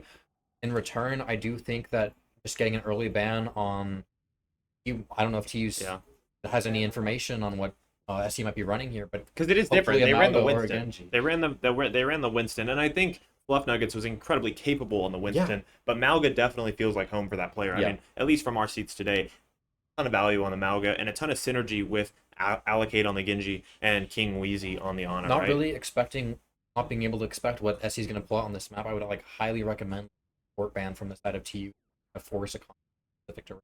Yeah, that definitely would be a good idea here. Copy. And so TU, from TU's perspective, Ilios for Southeastern, it was different characters, different comps. Are we gonna see compositional switches for TU? Do you think? Hazard is a staple to Runasapi for TU. It's a great pick on the map. All the little micro ledges that you can't quite get on Winston or Ramatra, you can access on Hazard. So the Hazard ban would probably be the worst ban that TU could here. But leaving Freya open in that regard means you can play a Winston, and then TU with Winston, Freya dial, and Runasapi. That can play really well into the Malga if you go fast enough. Kite out your backline with a Juno Ring. We can see some really good both teams, depending on what they're running. Really excited to see what game this is for us. Oh, it's going to be a good one. I mean, TU, obviously, they were very busy in their match versus RSU, which TU did win their match versus RSU, right? Yeah. So there's our info. From what I've heard. Right, okay. So fantastic games taking place before this match as well. But, TU tasked with facing off against the Southeastern Runasapi. They didn't get to watch it on stream. This isn't a matchup that's specifically prepared for. And I think it is the way that Southeastern takes that proactive space. They like to push around ahead of the bot, right? Obviously, we can get somebody on bot. It's going to get there. But we're more concerned with winning the next fight. And so that's what's taking place for Southeastern. How does TU respond to that? That's going to be the key. If they can manage to kite out their backline, completely disregard the Malga engage, and if they only use Ring to kite their Ana out, they're going to be able to go in really quick with the Freya poke, with the Hazard. Hazard has really low cooldowns, keep up a lot of space, a lot of tempo. You don't take too much poke. Looks like we're seeing a Pharah ban and a Ramatra ban. Neb was on ball. Balls from the side of TU. The Pharah ban is interesting. Because they showed it and they got value. I do see it. Yeah, I understand it. Pharah is very, very, very strong on this map and can be super oppressive on a lot of vertical angles. Makes sense to get a ban there. I would have preferred to see another ban, like I said, on a support to kind of force what composition he has to play. But TU also wants to play the Ana Juno, so they really don't want to ban either of those. Yeah. Yeah, honestly, could you just, Andrew, we got to talk a little bit between games. Your analysis of the Ana Juno composition was so strong. Can you maybe reiterate some of that? No, Ana Juno is currently a staple of the Overwatch meta because Ana, very long range angles. You can set up plays with nade and effectively set up a kill box anywhere you want. The weakness of Ana, though, is very low mobility. You can't rotate your angle very well. Juno can assist the Ana in rotating with Ring and take a more aggressive angle herself, pulling off, putting more pressure on by taking a more vertical angle while also pulling threat off of the Ana and being able to retreat, combating some pressure there, being able to help the Ana, keep the Ana up, all the while supporting your team from range. Fantastic. It's a really, really great backline to support any dive composition, any brawl composition. Looks like we're seeing the Lucio variant, though, here from TU, meant to play much, much faster, especially with the Genji and Tracer. Dive DPS being supported by the Lucio is much better than being supported by an Ana in the neutral in the mid-fight. And Loftus was getting it done. I mean, the Loftus was very, very well contesting the allocate special. But here, this time, it's Selfish Neb getting found early. The anti from Wheezy. It's going to get traded. Good kill. Looks like they still have Juno up, though. Juno's still up. Now, it's just going to be about where the cards fall. They're falling in favor of Southeastern in this first fight. Fight from Southeastern. TU not recognizing the threat of the Malga right away. Malga burns through the hazard very quickly, and they're able to capitalize off of the tempo they got from that. Looks like the Ana is having to walk back there from the side of SC, and TU has a very fast comp. They can take a really quick fight here, and SC might have to leave for their Ana. Allocate getting forced out, deflect burned early. TU seems to be rotating in already. Not quite the engage that Allocate was looking for there. Selfish Neb trying to open this door for TU, who have a very hard corner to try to pass Very it, good right? nade. Bluff Nuggets. Bluff Nuggets is walled off here, having to run out. Has dropped Ice dead, again. but 2 kills from the side of TU. It might be enough. Maybe 3 that... kills from the side of TU, and it looks like Bluff Nuggets is doing their best to get out. Oh my gosh, huge slam on the Tracer. Loftus does find that elimination. So it's 2 consecutive fights where Southeastern is very obviously targeting Selfish Neb in these early fights. Now, in the first fight, they got it done so quickly that TU didn't pull out enough resources for that trade, right? But there, we saw such an investment from Southeastern onto Selfish Neb that there was nothing left for the rest of the players, and TU was able to take them out very, very confidently here. I think that's going to be something we continue to see. And now that Selfish Nebula is recognizing the tempo here, that he's the target, he's going to be able to play more around his block, play more around his wall, try to absorb as much resources as possible, and ultimately TU's hyper-aggressive dive will be able to get it done. Yeah, very quickly we are getting into the ultimate fights here with T-Shop having the pulse bomb available Burning here. so much Bluff Nuggets pressure here, just absorbing all of that damage. Allocate. A huge kill though. The Genji so low, just holding my breath to see if that elimination comes through. 3. Allocate with 3, Loftus with 1, but the Genji for Southeastern's coming up massive with a 4th. Give him the ace, and Bluff Nuggets will claim the 5th elimination. Yelling in the other room. I love LAN. Absolutely enjoy it. We love LAN. Love to see it. And look, Loftus 96, Allocate 95, the Genji Blades absolutely going to be coming out. But what tools do we have to support them? We've seen Southeastern get so much done with a classic Nano Blade combo. And it's going to be more of an investment from TU, right? I mean, are we going to invest a beat to help the Blade? Are we going to give it the Ray? We'll have to see as this fight is quickly breaking out. Fluff Nuggets, once again, catching a lot of the early pressure from Southeastern. Here's an engage onto the off angle, but that checkpoint's going to get capped. Oh my gosh. Beat. Huge Cage. A ton of cooldowns being invested here on the Selfish Nebula. Finally, the tank player from TU is going to fall, but is it too expensive for Southeastern? We're going to have to see where this next elimination falls. Spiralborn dropping dangerously low, and Fluff Nuggets finds the elimination. Loftus is down as well, and Southeastern turn a rough engagement into a confident team fight win. Very expensive fight, though. It looks like 2 ults, or 3 ults for 3 ults. However, one of those on the side of TU is already back up to 40%. SC is down on it in this fight, too. They're going to be able to get pressured out really early. King Wheezy, Allocate. Those are the players to watch right now. I'm expecting a Nano Blade in this next fight. Selfish Neb could do a ton of damage with this Hazard ultimate here, locking everybody down. Nothing like a Kiriko Bell to stop that. But who's going to press the ultimates first? Right now, Selfish Neb expecting the dive, and there's the lockdown. And Allocate deflects the ultimate, hitting Neb with it. Gets hit himself. 2 trades back from the side of TU. We're seeing an ultimate here. Not quite find the track on the Juno. Huge shot. Looks like SC cleaning up again. Oh my gosh. Team tracking from both players there. And there is going to be 4 another elimination. Yeah, an incredible live there from Spacemaker, just hoping not to stagger there. And we're getting into the last section of this map, right? Southeastern showing Runasapi, showing their map pick. They love it. Has switched over to the Mauga here. Will be at a disadvantage, though, since they don't have an Ana. Very interesting situation at our hands here. T-Shop with an ultimate, but not many ultimates available beyond that. The Amalgam Mirror is going to be a new element to this game. Who takes that initial poke? But one side has the ante, and that ante is just going to be so beneficial. That's going to be a hard thing for Selfish Nebula to play against. A little bit of a poke. I mean, a lot of bit of poke, Andrew, and finally that elimination comes through. T-Shop found very quickly, and Genji is 1 health and antied. Allocate finds it. Finds the kill. Looks like he is trying to kite out as much as possible. This is Overwatch. 2 Malgans. Also, it does go down, and Spyro manages to live. Spyro not needing to be reborn in this game. My introduction to Sombra. I did not know Sombra was there until we see hacked across our screen. Just like very good recognition from T-Shop here. Picking the Sombra. Plays great into the entirety of SC's comp. And maybe that was the factor. Maybe that was the thing that finally led to TU taking what was really weird fight. I mean, a lot of poke, a lot of kite, a lot of re-engage. And ultimately, TU is able to come out and spot on top thanks to the spawn advantage that they're going to have there. Be available, but so many powerful ultimates coming up from Southeastern. we're gonna try to see like some sort of setup here from T-Top on this Sombra. Hopefully getting a good hack. There's Looks the like beat. Cage goes out first. The beat responds, but Good I don't know if beat's but enough. the Versus anti Cage. is huge, but both supports TU? down from the side of SE.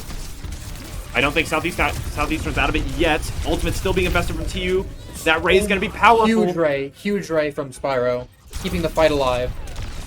And T-Shop is going to get an additional elimination there. That was a great fight from the side of TU, investing both support ults, but countering 3 of SE ultimates here. 2 for 3. You always take that trade. Looks like Space Maker is coming over to the Venture, which does not play as well into the Sombra as you might think. So TU still at an advantage here comp-wise, although the Ana coming up with the Nano might just win this fight. Yeah, Nano Blade available for Southeastern. I'm really looking at allocate. How is this going to engage going to go for them? There's the Nano Blade being invested. Not quite finding the value. Onto the Juno now. Does get that pick. Backline. TU's backline is completely dead.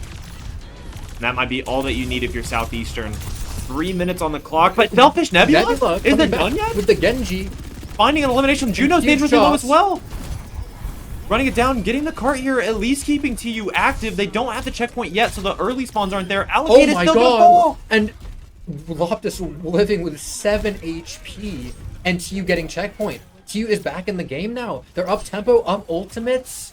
Finding that win in such a devolved team fight. Just like you said, Andrew, no supports alive, but Selfish Nebula able to get it done regardless. And suddenly, this is a very, very close match. No ultimates available. So critical. No ultimates available for Southeastern. A quick EMP fight here is going to put SC completely on the back foot. Getting a good EMP might fully just completely secure this point. This is big times. Southeastern definitely want an early engagement. Waiting to see this EMP We come need to out. look for It's an there, EMP. but they do get the pick. Loftus trying to equalize the numbers here, and there it is, going to be equalized. Loftus finding another with the play. I cannot believe that EMP was held. I mean, oh my gosh, Loftus killing 4. And it is going to be another elimination onto Fluff Nuggets here. And holding onto the EMP guarantees them, nearly guarantees them a full fight win here if Neb can get back to the fight in time. Alga Run should be able to get him there. T-Shop just crazy enough it might work, holding the EMP suit through a clincher of a fight, but now they're one fight away from taking the lead in T-Shop. All eyes on them.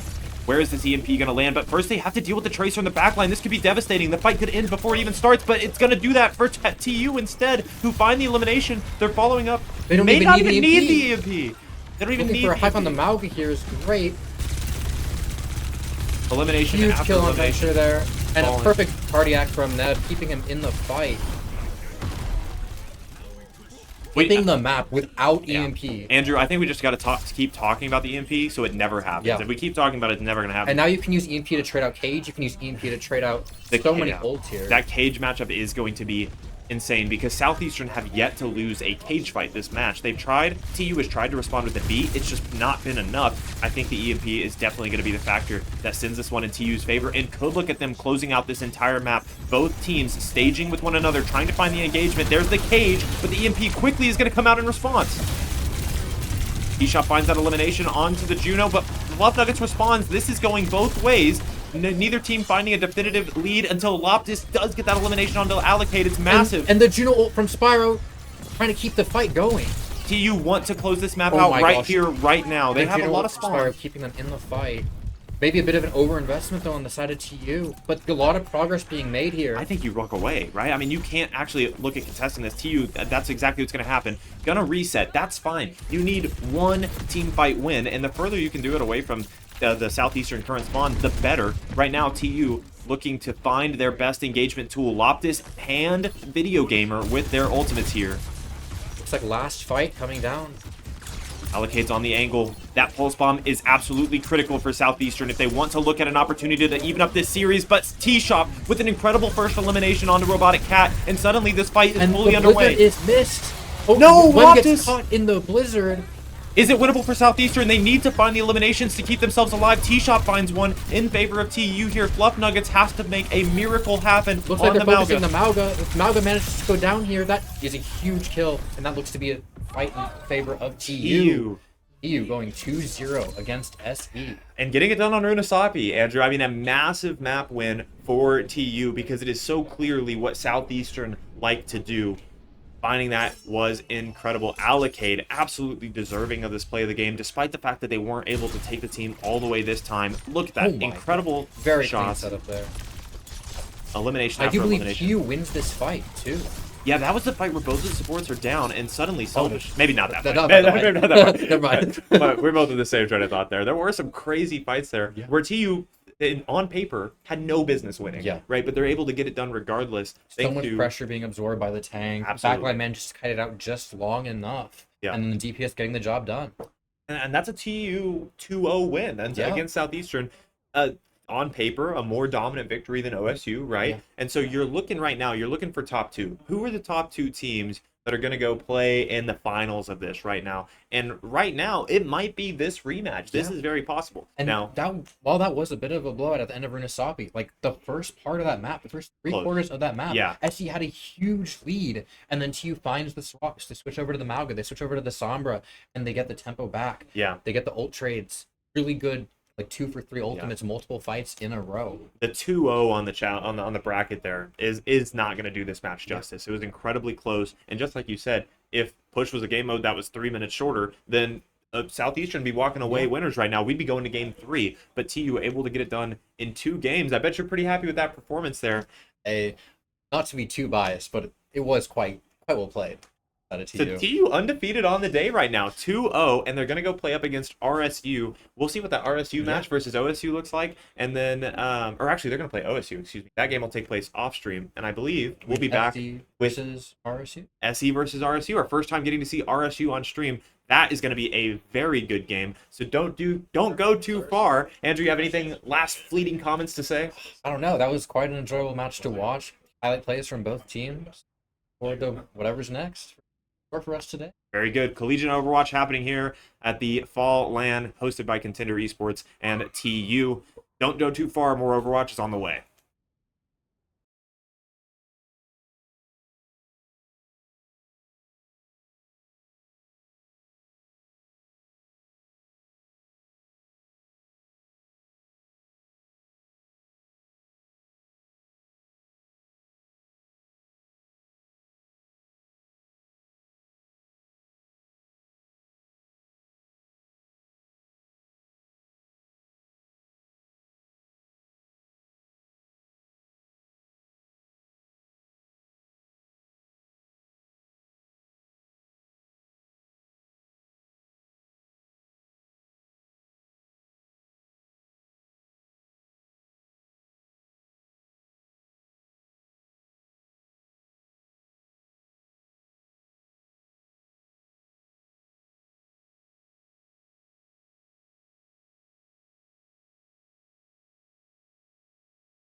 Welcome back, guys. Thank you for bearing with us and waiting for a little bit. We got some caster changes going on here. My name is Tyler, also known as Ripsy, and this is Alec. Hey, yep, I'm Alec. Actually the RSU's coach.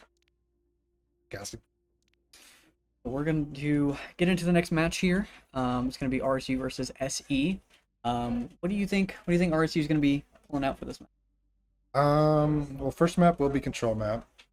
Typically RSU, we've typically gone towards Legion. Probably start off something Ram, I would say, but typically we've had a lot of decent tanks within our hero pool. Because typically we've had two people play tank, Death and Race Ace, so that provides us 6 tanks. We'll see what I'm actually not sure what Race Ace will excited to see. So excited to see what SE decides to play. Yeah. I don't know much about them, so really I'm going to be very entertained to see kind of what they do. They've been very vocal today in the arena, which is good to hear. High energy. So it's really good. Hopefully this is a high intense match and see some good gameplay here from both teams. We're going through bans and map setup right now, so kind of waiting for that to take place. In terms of ban, what do you think is possible? Night market. Supplement. You have 3 pretty diverse setups within Lijiang. I think, not really knowing SE super well and what they decide to play, I think, they might kind of go out with a kind of classic ban. They might ban like, or they might ban something a little bit less comfortable with, or like a niche hero pool. Like if they don't want to deal with a hazard, they don't have to deal with a hazard. Yeah. That could be a solid choice. If they've seen some of our matches, they could ban the ram, kind of force over target ban. Not sure. I'd say most teams, it seems the bans are more tank directive. And there's been a decent RSU ban. So, but it's mostly been tank, and we've seen a few DPS bans, mostly Soj. I'd say probably Soj, least common bans. For sure.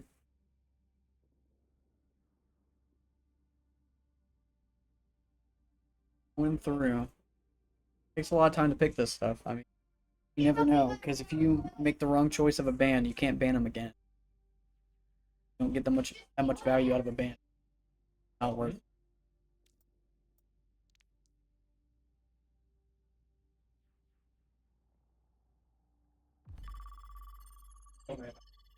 Juno May is going to be the bans? Okay. Okay, Juno May. That makes things pretty interesting. Obviously, the Mei is gonna help brawl teams a lot more. Just immediate cooldowns have to be up. And Juno, obviously, it's speed ring. Probably lean more towards Lucio based stuff. Very good bans, yeah. Just gonna wait and see what the teams decide to run. I'm very interested to see. So Juno with our ban, that's what we decided on. Okay. And then SE decided on May, which honestly very solid. May with the new perk change that she now can freeze again. Seeing her a lot in play, just because that hard CC is just so valuable on tanks, on supports, you name it. Just anyone that gets stuck behind that wall, it's just so useful.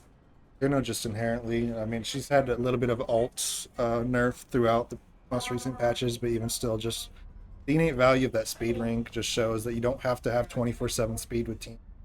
Juno's ability to, especially with her new torpedo perk, provides a lot of healing and So interesting. SC is going to come out on the Malga here, and then be playing the hazard here, RSU. like Allocate will TP out, switch to Cass here, take a wide flank to the right. Race Ace is slept on point. The nade's not going to find any value. That's kind of unfortunate there. The Malga's going to use its E. Kind of low already. Okay, so the Joker's going to find Fluff Nuggets there. He's going to be going down early. Allocate's going to frag back with Neb. RSU up 2 now. It looks like RSU's going to take first point. Very nice. Bad. I see it a very good TP out. I think they may have gotten there first, if I could be easily mistaken though. But RSU eventually winning it out. Very good trades though. Besides. Really, I think that really came down to Aurora cooldown. There's a big anti, big cleanse there. Like it's this though, and he will fall. Spacemaker taking a flank on the Venture. Looks like SC will just setting the spikes. Gonna go ahead and pop a reset, which isn't bad. Coming out on Hazard ult here, RC's probably gonna look to hold this corner a little bit closer. Try to use that ult as soon as possible. Try to poke a little bit and build it. First you no lose or first you both teams have Lucio, so even speed. They can match each other like on these rotations. I'm really liking the aggression. I mean, today they've been kind of on the more back foot when it comes to they're going to use the Hazard ult. Oh. Going to find 2. That was a good, very good follow up there. What do you think SC should look to do here to try to break through this? That last push, while it didn't work out, they actually got it went pretty even for the very first half. I think SC just needs to try to get the Hazard to commit wall and just commit after that. So Fluff Nuggets is going to change onto the Rhine here, which I think is actually going to be very good against this Hazard. Because Rhine can just live a little bit better. Help them get through that choke. But they do manage to get through Tier Rush invested. Blade looks like it's popped. Finds 1. Rhine's swinging. Finds 2. Lex, like, OC was also popped. And Really, I think right now, the biggest thing that I'm noticing is just the fact that RSU is just using their ults first and faster. I think SE, once they kind of find their footing here and they're able to get their ults built up, I think we'll see a big shift in the tide here. But RSU is doing a very well job holding this choke. they did finally manage to break through, as we see now. Like, Lex were point 2. Nice pin onto Race. They could definitely get Race here. Oh, that's going to be the first map. Point there. Yeah. I mean, it's pretty one-sided, but like I said, it looks like SC is slowly finding a way to push in and find value. Like I said, I think just running RSU out like they slowly started to do. I think the Rhine also helped them get through that choke a little bit more. Obviously, when you switch, you do lose your perks, so probably we might see a much more competitive side of this Rhine comp this round. Perks slowly gets them.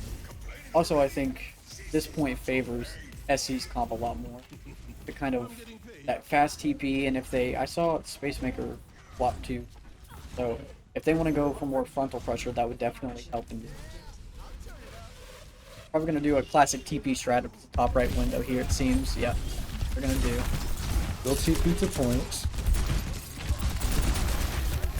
Have both supports on RSU side are gonna go down. See, this is exactly kind of what we were saying. This tempo just kind of favors SE on this point specifically. Especially with SC's comp, with this Rhine Symmetra, I think it's a much better time defending. It's honestly, it's going to be interesting to see how RSU has to burn. Except the RSU almost has to do the same thing. They have to burn this Rhine shit and spread his resources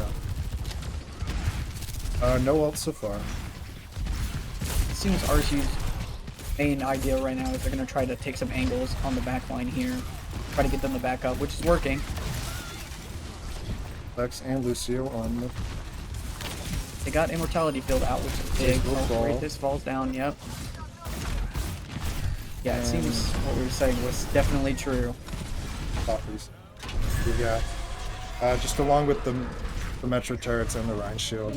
Playing this corner fight with them is probably... We will see, looks like a swap to spawn. It's a fair swap. I mean, the Orisa can just get in Lorraine's face and stand in that damage. To be able to use those cooldowns to stay alive longer, much longer than the Hazard can.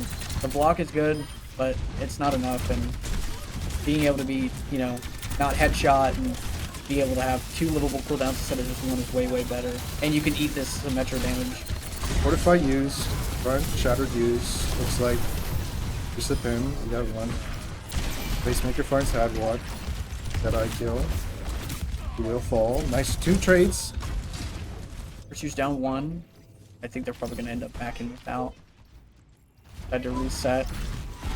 RSU's coming up on some ults. I imagine they're probably going to combo Kiri Rush with Doge ult.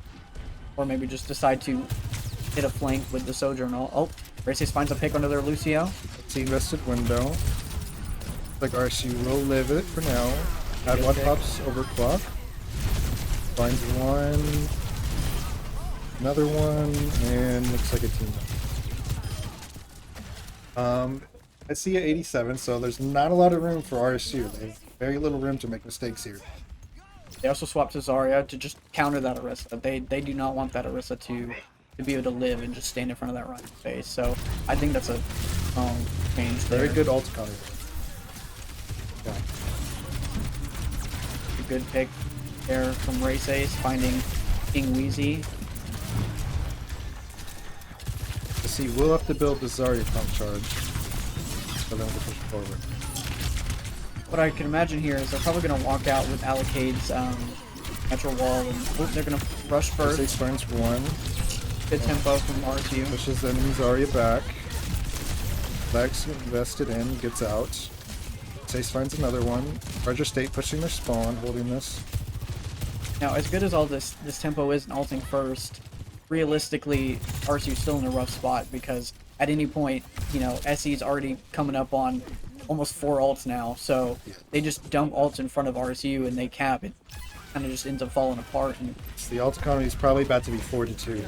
RSU didn't notice that the Symmetra TP went off, and they're They going to actually find cap. a flip. Yep. Metro Wall's going to come out from Allocate here. As Metro well ult as the beat. invested. Joker's Joker going to here looking for a boot. The beat yet. Zarya doesn't really have that high of a charge right now. Oh, Fluff Nuggets pops the grab. big grab. Finds one. Oh, Fluff Nuggets just fall, gets traded out. Race Ace finds Robocop. Or Looks like this will be a Robocat. flip. Sojourn's gonna go down. Very, very close. Both teams investing a lot of ults there to stay in the fight. Yeah. RSU coming out on top on that one. Despite the sneaky little flip, RSU does manage to capture it back. Back on the Rhine. This just seems like this is a lot of both things here on both sides are flipping back and forth to kind of mirror the other one because they just don't want to deal with the weakness. And honestly, I can't say that I blame them.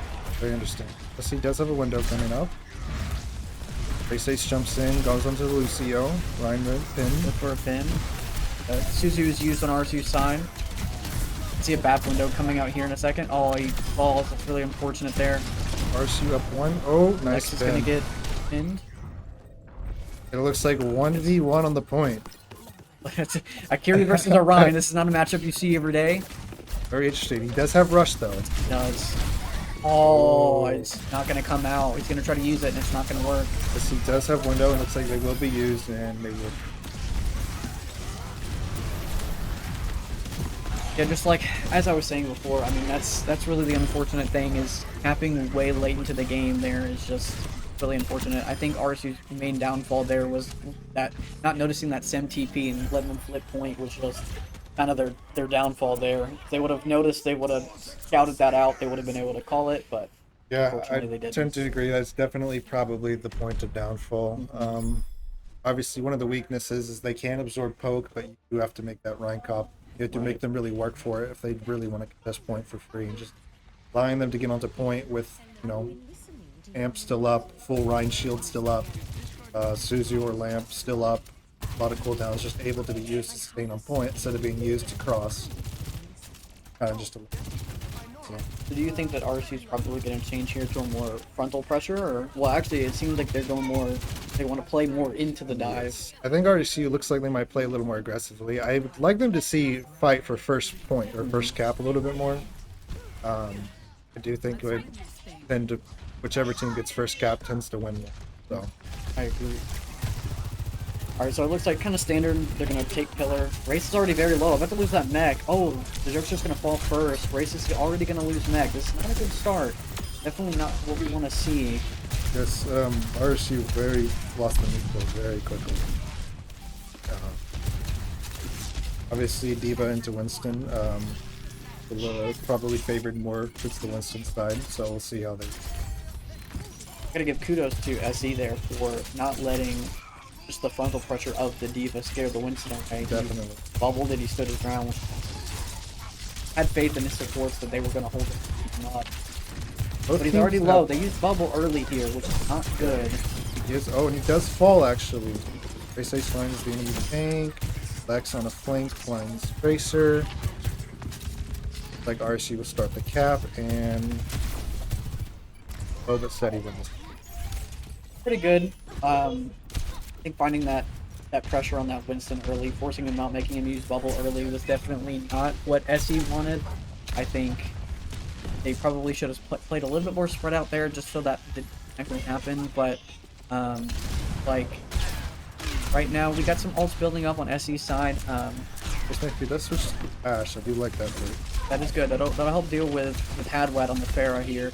Race is already getting low. He's gonna have to fall back, just get healed a little bit. I see playing these frontline trades very well, forcing this back. I think both teams here are probably going to play for their tank ults because they both reset. Felix finds a pick on the robotic cat. That's really unfortunate. I bet that was one of those moments where you blink off the cavern and then Yeah, or you the don't realize you map. invested all your blinks and then no recall. It happens to everyone. It really does. Even us. I'm interested to see who decides to ult first here. I would imagine SE is probably going to go in with the Q rush first just to make RSU push back. Race would probably re-engage aggressively since he has bombs, but Let's see coming here with a lot of ults here. Rotate on the front. All pops recall now. Just finds Yep. one. Looks like the blade is invested. there's a good blade. Primal Rage. Oh, Hadwad falls off the map. That's not good. We got two. Both teams did it, so at least it's 1-1 even. A little bit of ult trades there. Looks like we're still in the fight for point though. I'm still not sure where this is going to go. Backs out. Going to back up. A little scrappy there, but RSC does manage to hold on. SC still with 3 ults now. Let's see Hadwad use this. Looks like he's trying to find a sneaky barrage. Let's see how he does. Hopefully it's not just used on the Pharah that can fly away. That would be really unfortunate. Best case, he here. gets one at least. Yeah. I'd be happy with that. That's a good beat coming out from Lucio there Very from good. SE. Oh, finds Hadwad. That's really unfortunate. Got a pulse bomb coming in probably here very soon. The Jokester's kind of back up, trying to live. Ooh, Neb is going to go down to Fluff Nuggets. Both Very teams 4 to unfortunate. 4 alive. Pulse bomb used, doesn't miss. Diva bomb's also not going to find when he... It looks like SE's going to be able to take this back. Very Yeah.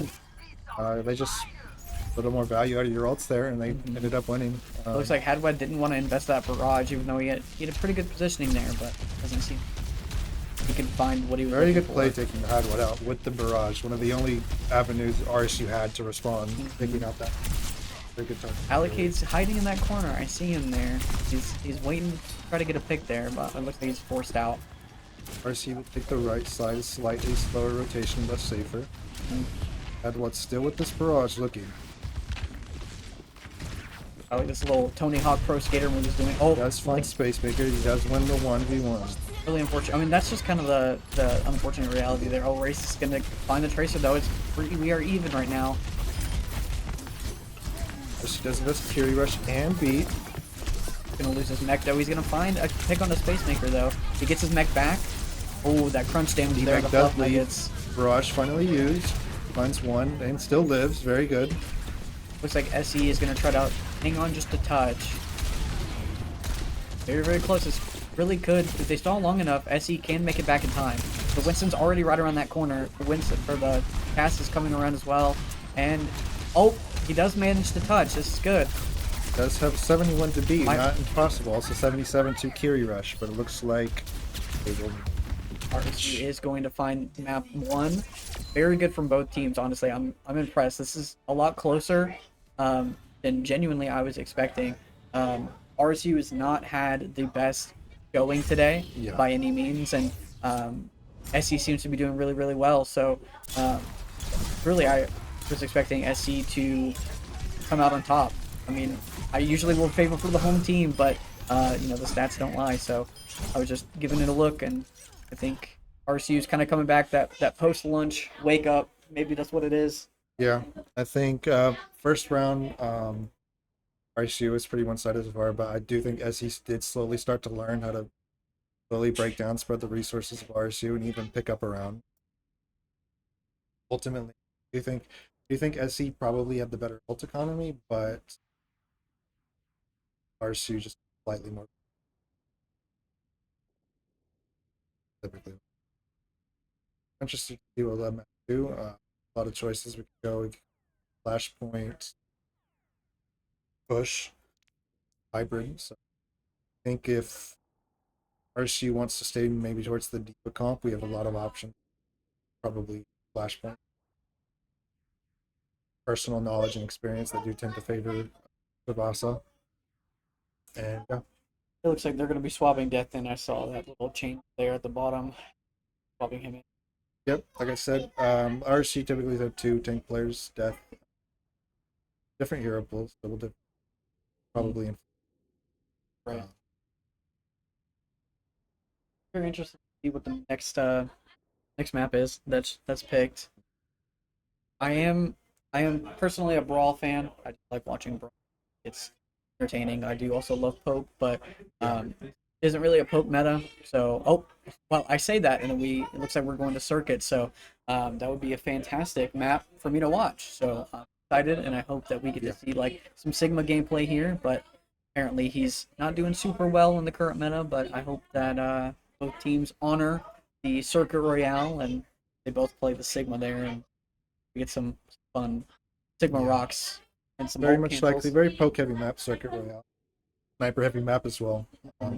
But it's not impossible to make rush maps, especially with Sombra Winston. It's not possible to make those work, especially maybe later on in third point, maybe in second point defense. But more than likely, we will see like Sigma, poke mirror comps. You never know. Like I said, rush comps, Ram seems to be working very well.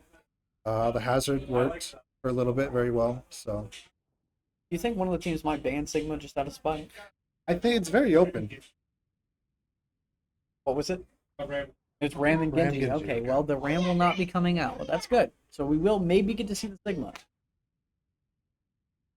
Ram Genji, obviously Ram was probably likely pick for RSU. Kind of also poke and type hero. Yeah. Interesting to see who wins these sniper duels. That's what it seems like most of the time Circuit Royale falls down to, is who has the better Widowmaker. That is true. It is kind of your Widowmaker is your playmaker on the sure. And if your Sigma can focus on staying alive, sure. Like we will be going and starting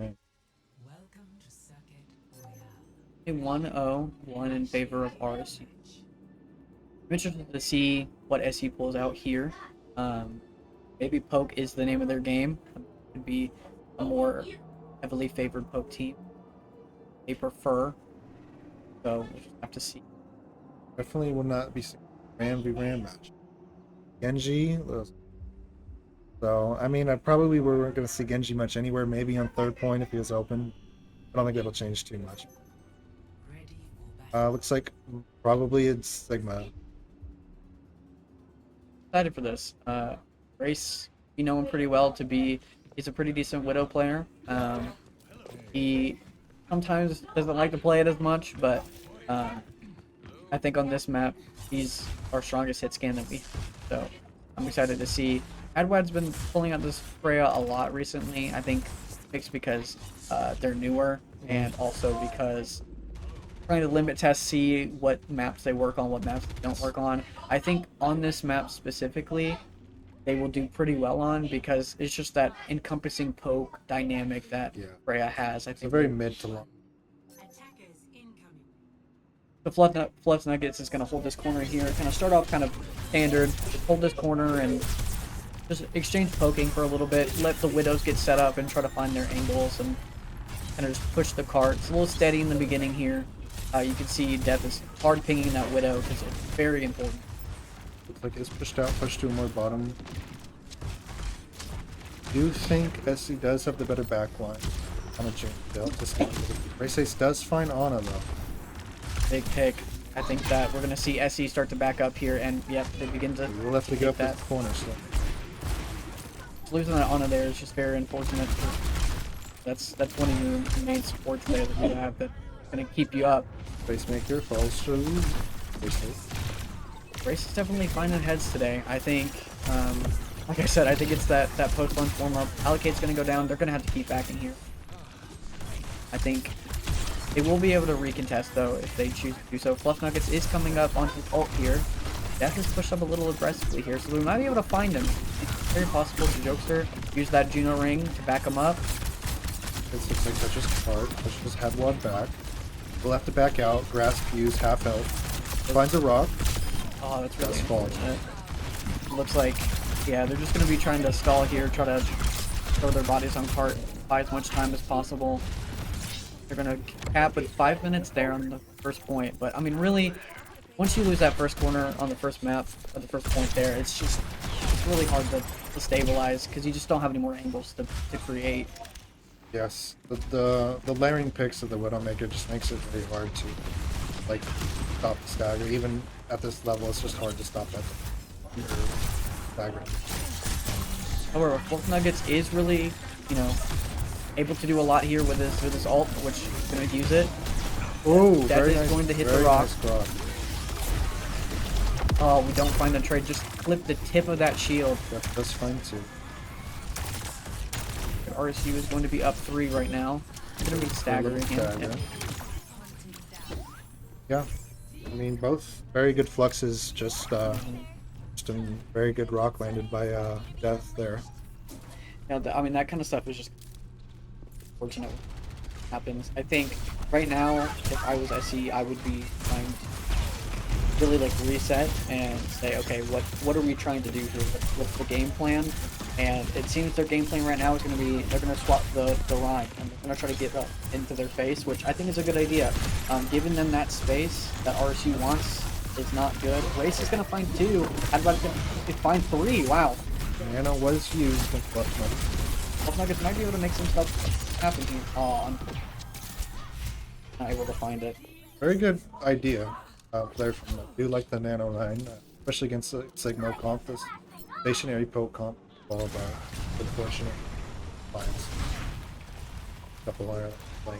And that's kind of the unfortunate thing about fighting into a Widow is you think you're good 1 second and then the next second you're down 2. Just because someone finds a headshot that you were expecting on an angle you didn't look at, you know. That looks like he might go down here. He got anti-naded, a big anti-nade and a big Juno ult there from SE. 8 funds races. The Curie Rush was invested. And, This is exactly where SE wants. yep. They pushed RSU back, and now they are on one of the strongest points to hold on a comp that's really hard to break through chokes. SE's comp wants to stand in this choke. They want to hold this space for as long as possible, and RSU just has to whittle them down. Definitely. Because I'd like to see definitely SE just play this exactly as they are, just holding this corner, just forcing them to have to invest so much to get them out of the spot. That's a big shatter from Fluff Nuggets there, and the Venture's going to be going in to follow up on it. That tap and anti has to invest grass, likely falls and dies. Allocate finds the jokester. Nev does find one back. Like they will just retreat back to this corner. Yep. It's just like their bread and butter, just holding this corner here. RSU really only have the Widowmaker ult. Flux will be coming up soon, so interested to see. This is the one thing that I think I will give a round of applause to for SE, because they do not just commit to one thing and then just let themselves lose. Yeah, they have a very good idea. They know it works. They're very confident in what they know, what they're good on. And what does find? Oh, okay. Facemaker goes in. Fluff Nuggets is going to find a trade on the Neb with a fire strike there. Joker's going to use those missiles. It looks like they might fall here, SE. Yeah, unfortunate there. King Wheezy. And Wheezy fighting. That is going to be SE falling there. RSU is going to push up to this next corner. Very scrappy, close fight. Very, very scrappy indeed. I think Death is going to hold on to this grab here. Probably going to try to flex a backline target, I would imagine. Probably the Ana. Maybe might even just go for the Rhine, just to get that, you know, pressure off of the team. And They say zoning supports off. Death Yep. does use the Flux Vest to find Fluff Nuggets. it's a very tight angle here from Race. Allocate's going to find a pulse onto Death. It's big. Right now. 3v3. Even right now. Battle of the Junos. Race is going to find 2. RSU still slowly pushing this cart, finding these. Fluff Nuggets does find Shatter, or does have Shatter currently. The unfortunate thing, though, is yes, RSU did even it up, but, you know, because of this defender's advantage, the enemy team, or SE, can just walk up. There's a big shatter from Very Fluff good Nuggets shatter. there. Does fall though. Unfortunately, that bubble just cut him off, and those heals weren't enough. What finds another Spacemaker, unfortunate falls. Very, Fury very Rush close. used. Like a round cap for arms. Still, very solid from SE. I mean, Yes, this Rhine Cup works very well for them on the parts and the maps that it does. I think if they probably switched to it, maybe on second or very first, that very first corner and the first point or round one, probably would have worked better for them. I think it would have been very good. I think honestly, it's a good call because if I can definitely see SE capping the third here, and if they end up making it to overtime, hiding in that corner and just kind of sitting there and just holding that little spot under those stairs there, it's such a strong spot for like brawl teams or Rhine comps because before they did the map rework, teams would do it all the time. They would just hold that Definitely, yeah. corner. And it was just really, really strong. It's hard to break, especially when you're going up against the SIG comp because they don't want to be in your space, but the Rhine comp does. So, very Apparently, difficult. within these two teams, within the neutral, I would say SC is winning more often. RC just slowly drawing them out, just burning their resources, just getting, like I said, kind of the same story, just slightly getting more value out of their ults Right. with their fluxes, like kind of what's happened at the second point there. When both teams went flux for flux. I mean, really, I think right now, Race is just being the problem, as you know, as he should be the problem. But I think if SE wanted to go in more of a dive centric comp and just force Denying that Race, Widowmaker. that would find them a lot of value, I think, and because Race would just have to be moving all the time. He wouldn't be allowed to stand still and find these shots that he's finding now. So Ace does go for a cheeky little spawn kill. This, like Allocate will take a short little angle here. right now it's just both teams are just kind of holding their space, pushing the cart slowly. Venture's gonna eventually come up with the Rhine. They're gonna take this space quickly, which is very good. Finds a pin, very nice pin. Death has to back out. Yes, Suzu used for RSU. very strong Suzu there. Both teams use fair amount of resources. SC's gonna find the corner that they want though. That they want this space, and they took it, so it's theirs to have now. So I'm liking the tempo change from SE. They know they need to be aggressive, and they all. RSU, the name of the game for RSU, I'd say, is just living. Just living this Rhine pin, these rings up from Juno. Living the aggression. Had what's close to his ult here. I'm interested to see how he plans to use it. Probably gonna ult the. Oh, they're gonna find two. Facemaker's gonna find one. Allocate's gonna find another. Up two now, up three. See, this Looks is like- exactly what SE wanted. That was very, very good. Very strong nice pick there. tempo check. Looks like Death will switch to the elite, so probably win that frontline fight more. Like I said, SC is just kind of found a way to circumvent the poke from RSC, the Sigma comp. They're just getting in our face now. Anyway, Yeah, I love what SE's doing with the Venture there. Yeah. That Venture is just now going to mark the back line or the Widow, and it's gonna look like both Widows are shooting pop shots. Oh, Death is gonna go down. RSU is very low, and they're gonna have to back up because SE caps first. let's see if he switch this maker out. Like he will go to cast. Yeah. Gonna be better with that frontal pressure. Oh, he's gonna miss the Juno ring. That's unfortunate. He's not gonna get that speed. SC here with the better ult economy. They do have a window and scatter. Probably will see the shatter first. But Hadwad does have an opportunity to make a play here. We take out a support before they can ult. That certainly does. I'm interested to see which team. Oh, he's gonna use his ult there And first. shield burn to Had. Oh. Allocate finds Hadwad. Looks like that ult's not gonna get the value that Hadwood wanted there. And looks like they don't even need to. Oh, they need to use that many ults. Just win dry fight. Very interested to see if RSU is going to try to recon here, or if they're just going to let them cap. RSU doesn't have any ults to respond with. However, they could give Neb his ult if they poke a little bit, take some damage. Looks like they are going to They will recontest. go for the touch here. Univalt will be used. Along with Kiri Rush. Support ults used. Dude, this is anyone's game right now. Races might fall to this Venture here. Looks like SC slowly winning. Oh, Race does find Space Maker. Bob is going to come out from Allocate. Bob in a very nice choke point. He's just going to burn down the Bob. That's doing a very good job just living here. RSU's going to push back out with that Juno ring, that speed. High Noon and a Another result. shatter. That's a big Oh, shatter. very large. Hadwad is going to find Allocate there. Quite the Nuggets large is shadow, gonna- there's not enough there. I think I noticed that he unfortunately missed the pin there onto the Orisa. And yeah, I think SC had 2-1 on that ult economy, but RSC does manage to somehow live long enough where now Death and Race Ace now have their ults. RSU is in the advantage ult economy wise. Adwad is close to a barrage there. We'll see if he gets it this next fight. FD's tank is going to be swapping back to Rosaria just to counter this overstud. It's been working. Air Surge invested. No lamp. Immortality field there. So Space Maker is going to have a huge ult here. Oh, gets picked off there. Very nice flank. I just think the timing is wrong there, but nice. I like the idea. King Weezy's going to find one onto Hadwad. Grace is going to even it up there. Allocate's doing perfect pot shots there onto the Orisa. Grace will try to get Allocate off this flank here. Plus Nuggets might go Zarya down looks here. like they're just slowly stalling that. And RSU will slowly clean up.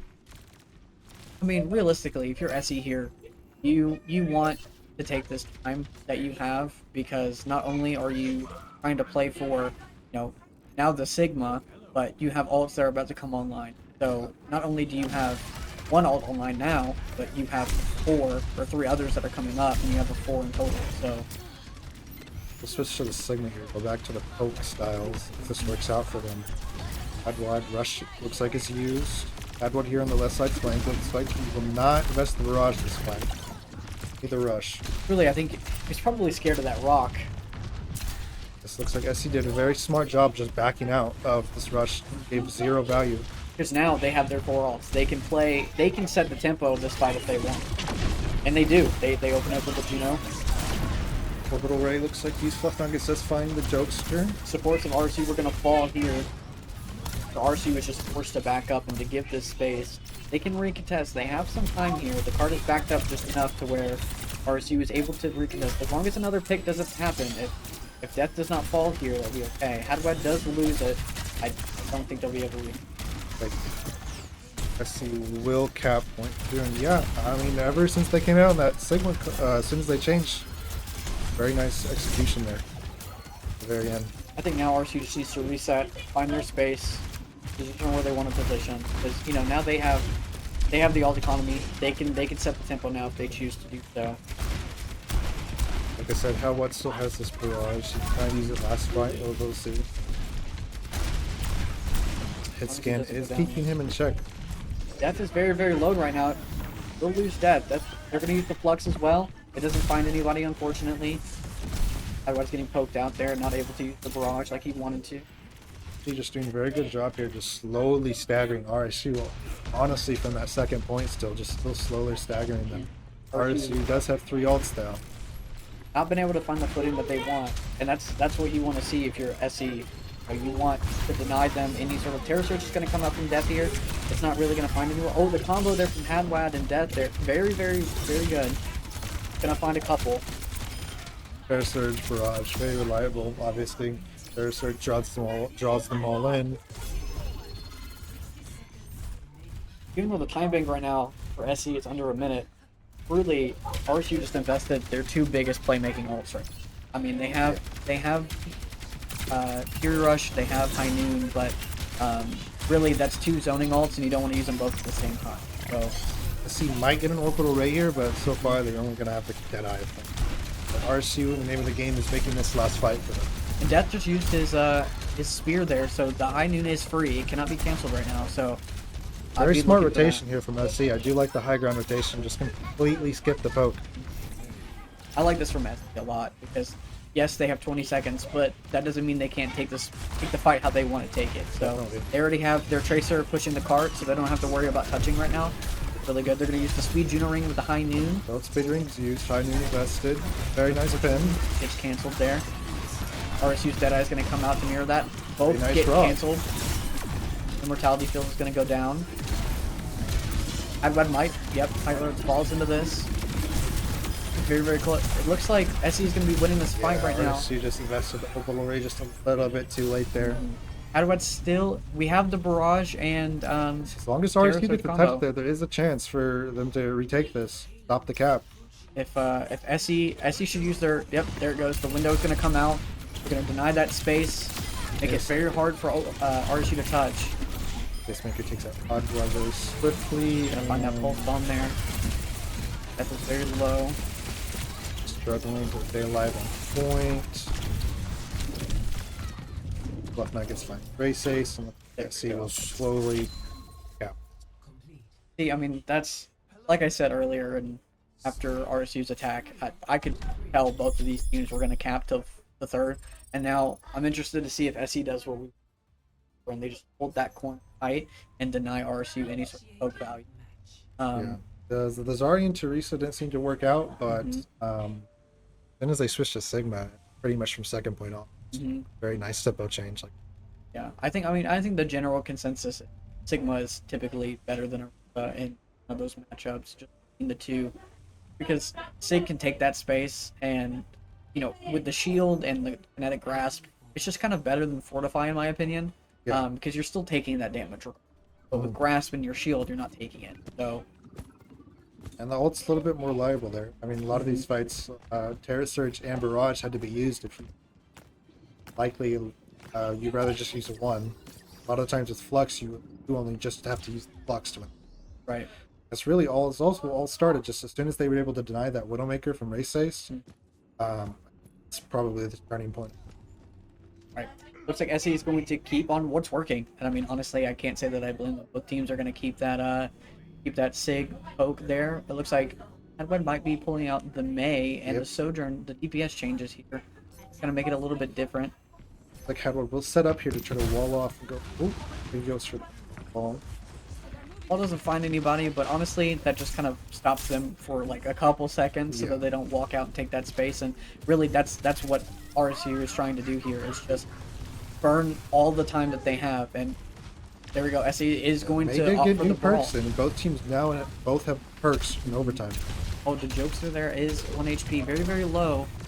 I guess Placemaker finds Jokester on the flank, doesn't win. Jokester's still low, very, very low HP. RSU is taking a lot of damage right now, and it's looking like they're going to have to give some space quickly here. Adblock finds Allocate. Like Lamp will be used. That's still alive, staying up there on the front line. Really, even though RSU is up 1, I mean, they're still having to back up and give space because Fluff Nuggets is in everyone's face, and you don't want this Ryan swinging on 4 or 5 people. I mean, as you can already see, he's already almost a shatter. He's 67%, and any moment now he pops that shatter. That was a good block from that rock there. Both teams doing a very good job of staying alive with their trades. Death might fall here. Not able to stop this Ryan from walking in their face. Yeah, Looks like SC will eventually win that front line. it's easy to find the whole team there for SE. But now both teams have ults. I think SE is probably going to take this space that they have now, and they're gonna use the ults because any meter now at this point is important. RC with the carry rush, SC with the shatter and window. Going to be the Barrage. I can imagine the rush from Nev here is probably going to come out from the high ground onto the low ground. Race might get found here, yes. Unfortunately, he was out of Else were position. even needed. Spacemaker this time races. Ooh, that's a big blizzard from Hat right there. Gonna find 3. RC does find a response though, and they did not touch. Honestly, though, in overtime, it is really hard to cap first, period. So the fact that they made it there is honestly very, very good for them because that first corner is so strong. Very good stall, I'd say. Just getting 10 to 15 seconds there, just stalling on the cart. Just burns 10. It's still very good value, especially in overtime. Yeah. And yeah, RSU has more time, but I mean, truly, you and I both saw, like, RSU had to continuously stand on the back foot there and keep backpedaling, because SE was just able to swing space, and they didn't want that. And I think they know. They noticed that tempo change, and they're going to want to keep walking into RSU. I think they're very aware they favor the front line.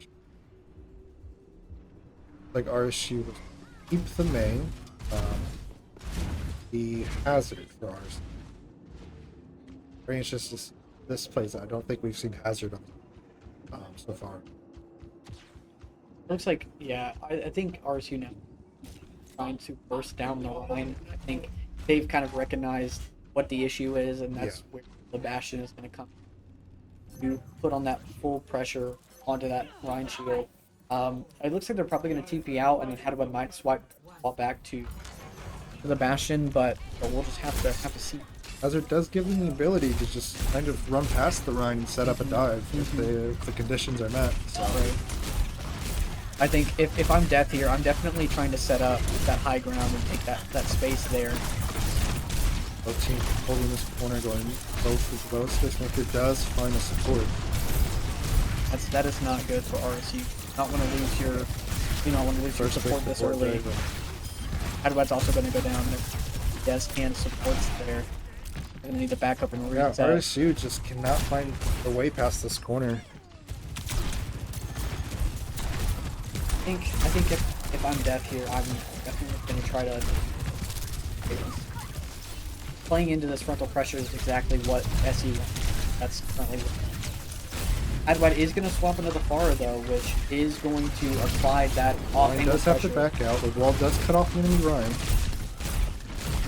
But RSU will finally slowly get through this choke. Hadwad's still putting decent poke there in this. Perfect. Oh, one of the Tracer player allocated is behind them right now. Isn't close to the pulse yet. Okay, but it on a looks like nice he's angle gonna- here. He's probably giving callouts. Oh, he's gonna find Hadwad Does though. find Hadwad. Oh, Spacemaker with 2 Deadeye. Very, very good play. Likes okay will find Jokester. And yeah, better usage of their ults there. That was great. I mean, honestly, that was perfect positioning. Allocate didn't panic. They just sat there and probably were giving callouts like, I'm gonna go on this far, 3-2-1, and just went in and it A lot of initiated that. information was given from that off angle. I can probably agree, and that helped soak up that kill very clean. Very nice execution. Like, SC will take another hold up frontline trades. This shatter is gonna find value because there is no shield that's gonna block him. Death could try to use the wall, but it's probably not gonna work. It's not consistent. The shatter could really make or break anything. Oh, Shatter that's a finds giant 4. shatter. Huge shatter from Fluff Nuggets. If you're RSU at this point, you're panicking a little bit because we invested, you know, Fury Rush. We have Orbital coming online soon. We have Hadwad may Hazard get the Orb. barrage. If I'm RSU here, the name of the game is really just kind of trying to find value off of this downpour here from Hazard here. Oh, Hadwad is going to find BAP though. That is very good. Did you know Overray all will that's be gonna come out? used. The Rhine shield blocks a little bit of that down. SE is gonna find 2 onto RSU. However, And this is kind of anywhere. RSU pushing the carpet. SC has the number advantages here. Ryan is just kind of playing to live. Neb might fall there. I think RSU is going to make it back to recontest though. The Ryan does have to back up to give Spawn space. is closer. They do get back quicker. The barrage is going to be used from Hadwad. Doesn't find anybody. Does get the lamp out though. Like Rhine shield is going to half. Allocate here looks like on another flank here. Just pinging this information here on this scouting. Honestly, probably just trying to build up this pulse bomb. We're going to use it onto support. Race Ace is 1 HP. It's probably going to go Deadeye down. comes online. That finds Fluff Nuggets. Very RSU close, is going but to SC lose the match. managed to. Very, very good from S. I think they worked into their strengths and then found that RSU was not able to keep up with the frontal pressure. I'm very, very. I think that's slowly the development. I think of this series as just SC trying to slowly figure out how can they circumvent this poke and get onto the top of our. See at the very end. Slowly held their ground there on the point and made them RSU just not invest enough resources to Right. pull enough away by the time. Yeah, I definitely think that RSU had the right idea on what they wanted to do But and the what the execution was just right. I think the hazard comp could have been really well to take away those angles because Ryan is only good at holding one angle. That shield only faces one direction. So if he would have jumped on that high ground, or him and Hadwad would have taken those 2 angles and kind of shot at them down in that lane, it would have been better. But not what ended up happening. So in an alternate scenario, if the Widowmaker just allowed to somehow stay alive and get value, seemed to have been going very well. But RSU just has to develop more game plans than that. Probably Right. future. I agree. Well, it looks like 1-1. All right. we are picking new maps and new bands here. what the next map is this time. Let's go around. Poke hasn't worked. Brawl hasn't really worked out super well, so A lot of game interesting to modes that see. favor both teams also. Well, obviously, we can go Flashpoint. I believe Hybrid's still open. Flashpoint Hybrid's still open. Oh, hybrid map. Favor, Brawl team. I think RSU's tried to kind of circumvent the Brawl, I think, with the May, but just that's not. The May wall's just not. I also think SC is doing a very, very good job at just playing around it. I mean, they even if they get walled in their trap, I think they have really good communication to break that pillar and just right up. That freeze perk isn't finding any value. I haven't seen someone get frozen yet, so Yeah. um, me. The Ryan Shatter is also just consistently finding value in this series. 2 or 3 every single Shatter. Yeah, I think there's been some time that Ryan has kind of been in the dumps as a tank because a lot of tanks now that come out are hypermobile and they're able to get around Ryan and where they Yeah. just do a lot of damage. Um, but the one thing that remains consistent and the best part of his kit is his ult. Yeah. Doing away with a lot of shields in Overwatch 2. You know, the tank's not having as many abilities to block said ult really just it just showed in this match because that 5-man shatter or 4-man shatter was, I mean, that was kind of the nail in the coffin, really. Definitely. I'd say for SC, just continuing these just being better in the brawl trades, I think is probably your game plan here. RSU, um, probably I'd probably like to see strategy from RSU. I haven't seen any Junker. I'd like to see Junker Queen, Flashpoint. I Yeah, think, and just playing around that Junker Queen, probably like Gary Lucio, could probably help them. Obviously, if they do Junker Queen, but also depend on the bands. If yeah. they, I think Junker Queen could have honestly. I know it's not really used typically, but after a certain point, you know, do you want to play what's right for the map, or do you want to play what's right against the team you're playing against? I think a JQ could have been really well into the Rhine for what they were trying to do. Just kind of that frontal pressure against that Rhine would have been really, yeah, really helpful.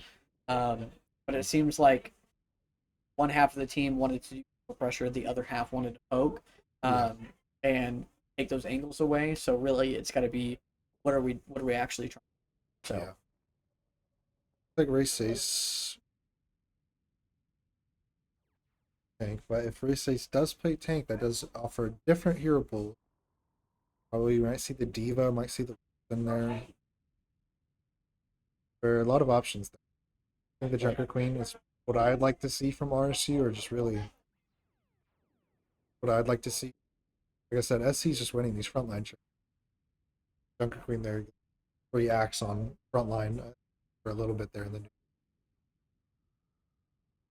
slowly build that all and win.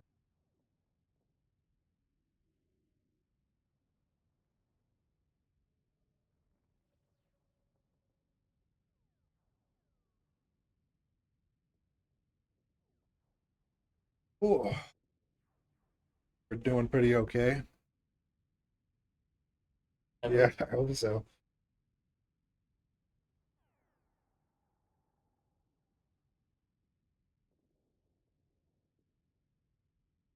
like I've never played when I cast it. Yeah.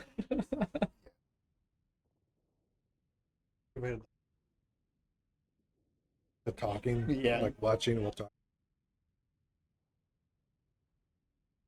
Because I mean, it's hard to like. I have a thought that's currently being said, and then something happens that's really important. Like, I got to just give up what I'm saying. I look like that. You look like that.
And we're back. Sorry about that. We had some difficulties there. We had to work out, but we're getting back into it. Looks like we're going to be going into Saravasa, and I think the bands were Soj and what was the other band?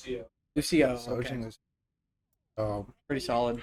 yeah, obviously we'll probably see Juno here, replacement for those teams that do want to have the speed option. Interesting And, Soj band coming from you though. Do you think there's a reason why? I don't know. I don't. It could be targeted towards somebody specifically. Replace Soj. Also, it could just be a general hero. That they just don't want. This is pretty good map for Soj just in general. Very mid range. Finds a lot of value out of the OC here. Yeah. Very minimal points of cover, I'd argue. Starting to map up here into Saravasa. Current score is 1-1. Got the Soj band and the Lucio band coming. Probably interesting to see what tanks. Like I said, I'd like to see the Junker Queen here, but Yes. obviously that hasn't been what we've seen so far. We've seen Orisa, Zarya, Hazard, even so. It'll be interesting to see. Also, we could see Mauga here. Mauga, Yes. very popular pick here on Saravasa, and just any flashpoint map in general. Let's actually wonder why I thought that they probably did the Sojourn ban was so that they could play into the Malga. Yeah. Which, perfect example. SE is going to be pulling out the Malga. RSU is going to be using the Hazard here at start. But yes, Sojourn is just really good into Malga. Just able to form that rail and pick off people in the back. It's just really, really good. Definitely. Obviously, both teams very similar but alternate styles of play. Both probably looking to dive, but we'll see how they interact each other with the front line. We'll see if how the poking phase goes. See if Race Ace is going to have to play slow or if he can immediately find value and isolate somebody. I think one character that has definitely been heavily slept on truly is Brig. I think Yeah, just the defensive capabilities that he has, especially in this comp with her perk to make Inspire last longer. definitely. Or whichever it is. Great.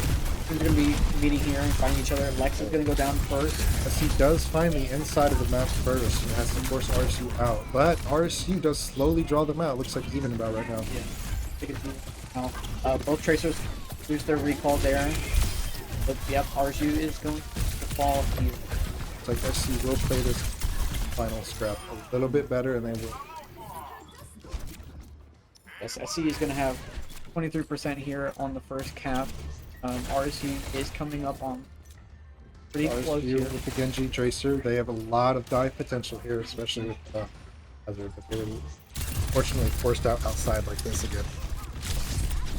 Yeah, really, they need to just not play into this Malga. Yeah. I mean, they need to try to avoid it and kind of circle around and find a person they want to go on. But it seems like right now it's just kind of RSU cannot find their footing. Left Second does is small, figure Race down. Base managed to get in. They said he finally finds that dive, getting the Brig. Yes, this is exactly what RSU was trying to look for this whole time. Being able to find these picks quickly and accurately is really important, especially for this comp, this Genji Tracer and Hazard comp. I think RSU does have one ult online, but SC will have two DPS ults soon and like two support ults soon. However, I mean, RSU did take the point, but they were able to. SE was able to stall until 99%. So SE can kind of take their time here and breathe a little bit and fight plan and organize. Definitely played their first cap very well. And that's just kind of that's the name of the game for Game mode in general, yeah. Because it takes up so much faster, and really, you think you're fighting at 30 seconds, and the next thing you know, it's 80-90%. Really, so, you have 2 fights, 3 fights max. yes. It's like we're currently in the 82nd, a very long drawn out fight here. Like speed being used, Buff Nuggets will take it. Wall comes down from Trace Ace, down forward and rush used. Big Blade is going to come out from Allocate as well as Rally. A lot of ult happening. Orbital Ray falls. A lot of ults traded here, but it's like SC is slowly coming out on top.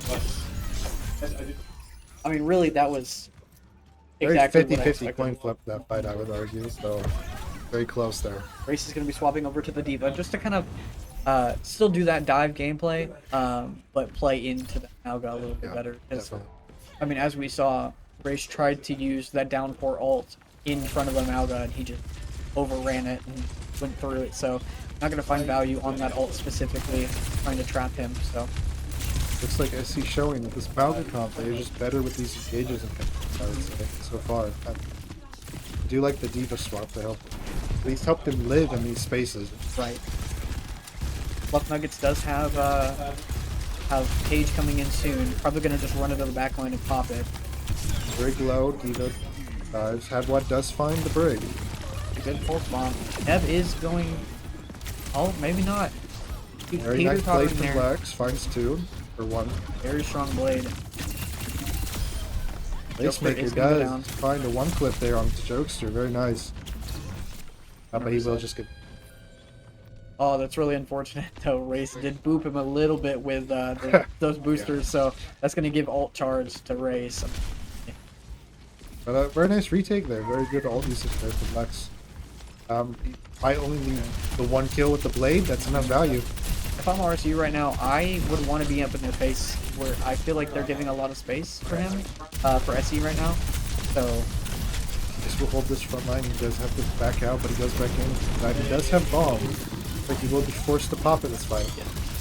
Plus, Nuggets does have to use the Winston bubble. let's see. Yep. No ult still online. X is going to go down, so it is team advantage right now for SE. The blade is available for Our two allocated supports use. are forced out this fight.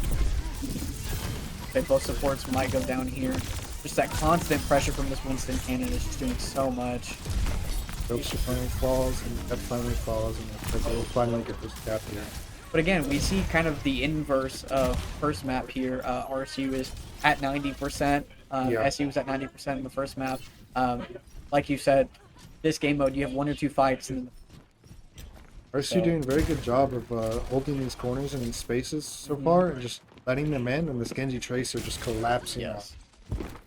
Very hard to get this Genji Tracer out from his flank angle. Yeah. Obviously, Tracer has the recall and blinks. Genji with the deflect, so they have some survive tools. Carry Rush will be used. Spacemaker goes in and ensure. Allocate finds 1. Spacemaker finds Hadwad, and Spacemaker will find him. it's very, very solid. I mean, SE has insane ult advantage right now. Allocate's going to find the blade just to clean it up. Can't even blame that blade, to be honest. RSU may not get his touch here. Maybe it's possible. Hadwad is Hadwad is in the position to touch him. with a pulse bomb as well. I wonder if they're going to go for a pulse bomb. They've been found though. They have been marked. Able He to does find. have the orbital ray, so a drawn out fight will be in their favor. Fluff Nuggets is going to find legs. The pulse bomb is not going to get any value. Fluff Nuggets is finds going to another. find another. What does get a trade though, but it looks like RC is just too low numbers. That was just really unfortunate. They were finding that try fight there and building their ults as much as they did. SC came in with 5 ults in the last fight, and RC was not able to respond because they just didn't have the ults to match. Yeah, despite RSU holding getting there first, like I said, getting there first and playing the defender's advantage very well that second point, but they just did not find the retake value. So RCU is going to be making a swap over to the Malga in the very, very strong top, very good frontal pressure. Reaper will looks like to punish the Winston if he does get too close. RSU now in the Malga. They're going to burn this bubble. I mean, I think that's going to be their core thing, is they just don't want this monkey to set up anymore. Looks like they're all just looking for tools just to live. Race Ace does find Fluff Nuggets. Spacemaker on the flank here does find Ned Path. Does find him on the exit, but RSU does manage. They're going to match the Malga. Honestly, RCU is in kind of a rough spot here. There's a chance they might not get back to Asuna to defend this point here with all 5 members of the team. SC coming back with a rally soon and Blade. RSU does have Orbital Ray. We'll see when they use it, how if they can get some value off of it. Both Malgas are just gunning at each other. Basically But find legs. Disengaged there, but SC will slowly win this fight. Like Jokester. Jokester did use a barrage there. I'm finding the value that It looks like both supports though on both did end up using there. Yeah. The Brig, all the rally was found as well as the Yeah, Purple. SC So just finding RC there on that bottom of the stairwell, just finding RC before they could really do anything. And RC just slowly backing up and just not do anything in response. RSU does have the ult economy to be able to actually fight first. I think they're going to be using that race or Lex. Lex is going to use Both that. teams do find finding- one. Love Nugget's still here on the front line. Does find Hadwell finally. Does get stunned. If Ray says she is. Ray says still with the cage. Pops the Is going to cage. use the cage. Right on the Brig there. Very possible to be one here for Very RSU. scrappy fight, but it's racing. Yeah, unfortunately, it's just that Genji deflect just in the face. Can't find value with your Alga shout to heal off the Alga. The Hadwell does find the touch. Finds one. Reaper all 8 deflected back and falls. Basement through popping the ult. Finds one. Doesn't get a touch. SC just doing a very good job of just shutting RSU out. Kind of on these pretty much every point, but second point probably. Yeah, I definitely think that very very good showing from SE. I think honestly these two teams very very similar still. Yeah. Very very good matchups on both sides. I think SE is very very good at just finding what works and what doesn't work for you, Yeah. and then capitalizing on that. So very impressed. RSU some very good moments, but Mhm. execution just was not enough. He just slowly finds better value over Mhm. time. There's So I think that was the match for that, and then we're gonna go into tournament here in a little bit. So thank you guys so much.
Welcome back. This is the FalLAN, the grand finals, right? We have SE and TU against each other. There's an alternate stream for the other teams if you'd like to see who gets third and fourth place. But this right here is the main stream for seeing who gets the big prize, right? Yeah. Big match. Big match. I'm trying to think. So we just got info that TU banned Soj and SE banned Juno, right? And so we've been seeing most of the day that SE's been running that Genji Mauga comp. Like they've been running it down.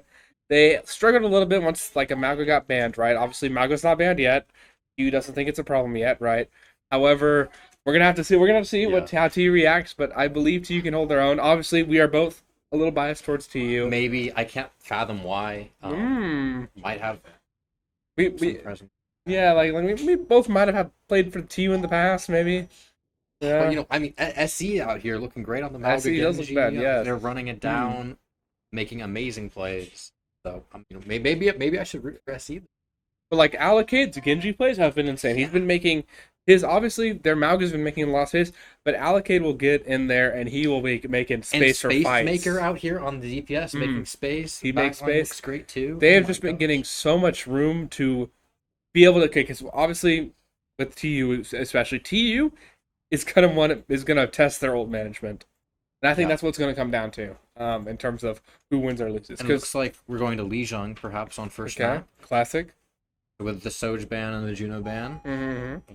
Well, I think we will probably be seeing some sort of dive because you're really losing that brawl engage element from the Juno. I see. We're about to move on over to the thing. You have an early pause as teams are figuring out what's going on. FalLAN of FalLAN fame is the one doing the production at the moment. I was one and on it only. earlier. Mhm. You have been casting today, so Yeah. we shout out to the production team behind all this, and of course, FalLAN, Coach FalLAN for TU, organizing this whole event at Contender Esports. Oh, long way, right behind us. So yeah, hopefully we have events like this in the future. But it's awesome seeing all these teams from Oklahoma come out and participate. So looks like we're still setting up the match, making sure everything It works. looks like we're switching over to the game very shortly, Mhm. and we are indeed on Lijiang Tower. Here we are on Night Awesome. Market. Both teams raring to go. Oh, okay, I lied. We have two very, very, very heavy brawl compositions. The TU one is more centered on setting up some like staging ground and then contributing a lot of poke with the Torb and the Kiriko. Looks like both teams are going for an early teleport. SC's comp is much more focused around brawling on point, setting up your Baptiste good spot, and wow, with the cast, it's going to be a tough fight for frontline here. I personally haven't seen T play Orb often. I know he's been playing a lot of Freya, so I'm interested to see how this goes. But it looks like Loftus is they're gonna stick double turret, and we're gonna see how that goes. Both teams are TP to point, but TU has beat them. Let's see. who goes Huge first flow here. on backline. Baptiste dying immediately. Double turret gets a pick on the Baptiste. That's big. Lucio And that's both the going boards down. That's tank down. It's just DPS, and it falls. only T-Shop dying there. Maybe Yeah. we see an early switch to the Freya. That first fight is so important, though, especially with the Sim TPs. That's We a see classic two crown on this map. instant swaps from SC going over to the free swaps. Asfara and Mauga. Mauga is what they're comfortable. Again, let's see if TU, the Selfish Nebula Ram, can force them off the Mauga. However, things are going to get a lot more interesting here. That's going to have to sustain himself Shield a has lot. been forced. SC did decide to stay on the Baptiste here, though. Some far flank shots, putting out a lot of pressure here from Spacemaker. I don't It think looks they realize he's here there yet. Oh dear. Oh, and he gets booped into safety. Neb going down, though. It looks like tanks have been traded out. Baptiste one help here. Desfara in the backline putting out so much pressure, but it looks like everyone managed to stay alive on the side of TU, except for Neb coming back. Desfara might be a bit of a problem here for the Lucio. Allocate on the McCree. We've seen him on Genji earlier today, but right now he's on McCree. Let's see how much space they can take here on point. Selfish Nebula has you slow. But Mauga has run in. Interesting strategy there. Lamp is used. Looks like an early pick on T-Shop here, but Mauga going down. Huge wall from Wem here, setting up the fight. Looks like fight is already over. Oh my goodness. Spacemaker does trade out Lucio, but like a good stagger on this Baptiste. See, the problem I feel like right now is SC doesn't really have a plan. They're kind of running in. Their Mauga shoots, maybe run like literally runs in, and things kind of go from there. And it feels like TU's just managing and zoning them. I feel like this is a chess match, right? And I feel like TU has very much control of the board and the point at this point in time. They can't manage to lock down Wem here on the Symmetra Loftus, sorry, and with T just being so survivable, they don't really have a dive target. And Spyro is playing super, super well, and he's staying alive. Early pick, though, here on Loftus. Start the fight. We have a little angry Torb in front of the Malga here. He's sustaining. Oh, that cardiac arrest was not enough. But Neb manages to pop ult here. Living. Huge slow on the Pharah, too. Pharah gets Mega. It's Pharah versus... Oh, that's map. Wow. Good first map here. You fully locked out SC. Wow. Well, looks like what's going to probably happen here is SC's going to realize that they need to make plans, right? Yep. Thankfully, they banned the Juno, so that actually helps a lot with some of the momentum that TU would have if Juno was unbanned, right? It'd be a lot more, oh, we're on top of you at all times, we can just leave whenever we want, because we probably would have Lucio Juno or something like that. So, yeah, they're just going to probably lock down point, and hopefully SC is able to get to that point. I'm thinking specifics for each of the roles, right? The tanks, Neb is completely zoning out their Malga. I mean, SC's Malga, Fluff Nuggets. And I feel like in order for Fluff Nuggets to get space, we need... Oh, looks like Fluff Nuggets is going to mirror the Ram. Going to be some Ram-on-Ram action. They're going to be ramming each other. Ooh. Our early dig force, though, on the Venture. That's going to allow TU to walk and force Wraith as well. Wraith, Suzu forced, Ram really low. They can just walk in for free now. Looks like they decided not to commit to the fight. So much poke being put out on the off angle here by T-Shop. T on Freya, by the way, just switched from Torb. That should be point already. With SE losing their speed boost, Reaper getting picked. They're down on cooldowns here. Fluffman gets taken out. And it looks like a quick cleanup for TU. Goodness gracious, they have so much pressure here. What's going to happen, I guarantee you, they're going to anchor that classic hallway back there, and they're not going to move unless something happens from SE to make them move. Looks like SE is sticking the Kiriko. It's going to lose them out a lot of pressure in the brawl. But they're relying on this Venture to make a lot of space. And it looks like, oh, barely managed to TP out. They did blow away Suzu, though. No Suzu for the side of SE. With Fluff Nuggets going down early, not enough support coming through from this Kiriko. Both DPS are on the flank right now. I don't think it's going to make much of a difference, but... Spacemaker does find T-Shop, but that is game. They will have a bit of an easier time re-engaging, though. Dear. They kind of had the right idea, though. They might pick. have had the right idea with that, I feel, because obviously we have like our DPS. Yeah, oh my goodness. I don't know about TU's doing some silly activities, probably spawn camping, maybe getting a little egotistical.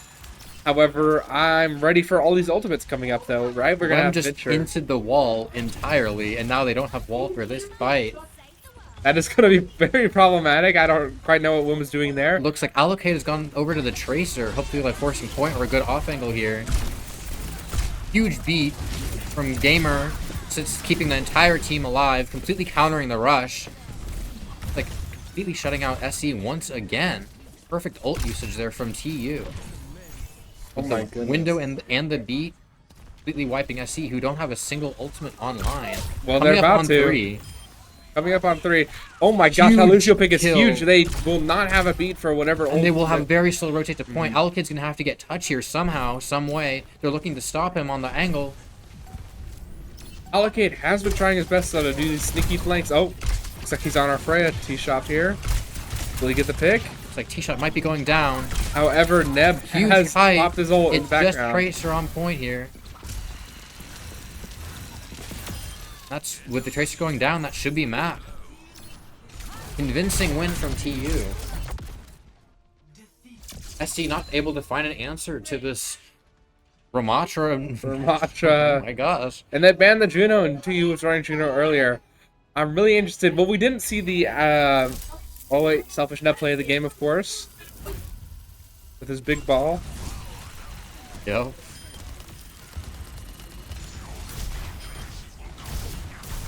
I'll say that one. Anyhow.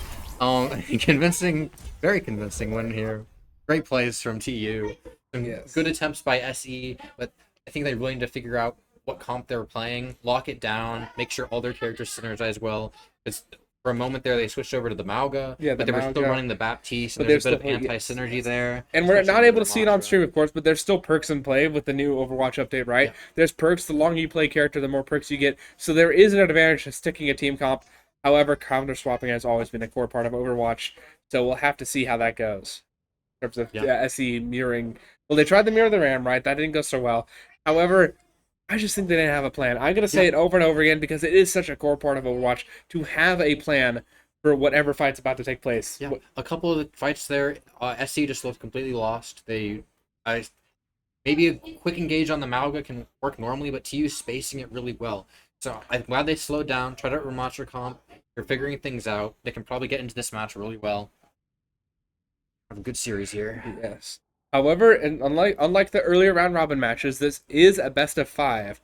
So this is not nearly over yet. I still believe in SE to put up a fight. They just said honestly, they've not been playing. They played TU 2 times, maybe. This is the second time. This is yeah. the second time they played TU. They have not had that much experience, and TU has been putting up a fight in this tournament. And so I believe they have the capacity to respond. Looks like we're going to Circuit Royale. Let's see what bans we have. I feel like they might be banning Ramatra, honestly. Assuming we will see a Widow ban here from hmm. the side of TU. Just not wanting to deal with the pressure that puts out, but I mean, he's very confident on the Freya, so if Freya doesn't get banned, they might not ban Widow. And then we're gonna have a nice poke mirror. We will have a very nice poke mirror. I haven't kept up with the game. I heard that there was a rework with Circuit Royale. What did they add? What did they remove? There was a rework. Neither of us have heard of it. Oh yeah, no, yeah. They added some. Oh, you can now rotate a bit through left. There's still no shortcut really to get around behind the enemy team. Yeah. But there you open up the map a bit more, to where there's a couple more places to hold on second point, a couple more Let's see. rotates to take through like left side when you're attacking on first. So opening up the map a bit did literally nothing, but I suppose it's thought that counts there. This is thought that counts. Okay. Thank you, Blizzard. We love you guys. Thank you. Yeah. Well, I guess we have to just wait and see. What We have to teams wait are and pulling see. out. Fallen has abandoned us. We are left to fend for ourselves over here Yeah, in the production casting has booth. pieced out, which hopefully they'll be coming back soon. But Please save us. I mean, I'm down to yap. I'm down to yap. I mean, there's not much to yap about, right? I mean, we both left the Overwatch team. We know Yeah. that, right? For the better. This for game the sucks. better. I mean, this game is amazing. Marvel Bros? This No, game no. is stellar. Yeah, Stellar. We love Blizzard. Blizzard's fired. I Yeah. really wish they'd sponsor us directly. No, it's fine. However, since OAS has blown up, especially the Oklahoma competitive scene for Overwatch has been mostly grassroots. Well, it already was grassroots, but OAS was the real organization now. So it's just all these events like the FalLAN and then like OSU and RSU sponsoring their own events. That's what's been keeping us afloat. And so if you have the ability to help out with those events or like support any of those events in person, online at all, we appreciate everybody. We especially appreciate everybody in Twitch chat right now. We can't see the chat. I can kind of see it over there, but we both have glasses, so we can't read. So Yeah. Oh, I was unfortunately born nearsighted. I'm born not sighted. Just not sighted in I general. have no foresight. So This guy can see into the future on Lucio. Sometimes he beats, and I don't know where that beat was going. No, but it prevented some collision of prevented particles something. like way down the line. And Maybe. it's impressive the state. I send the this sound guy particles generates. into the future. You know how it is. And this guy sometimes pulses nothing at all. Hey, sometimes just the spacing pulse.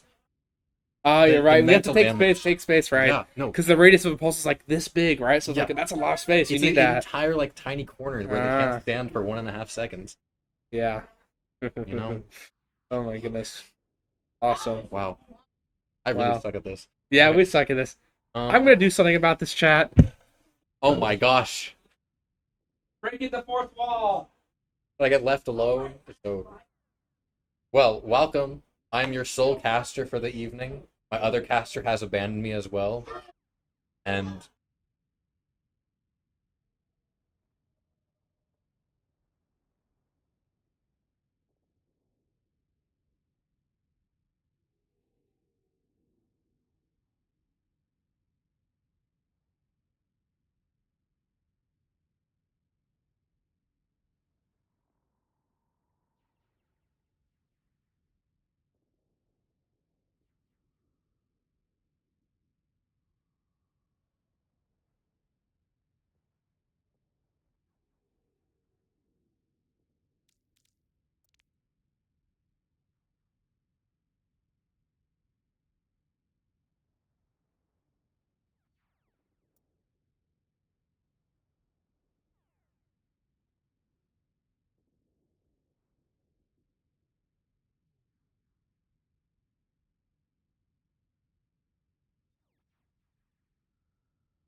We are Welcome back. FalLAN has resurrected. He's Yeah, alive production again. has once again returned. Someone say he's reborn, like a certain Spyro.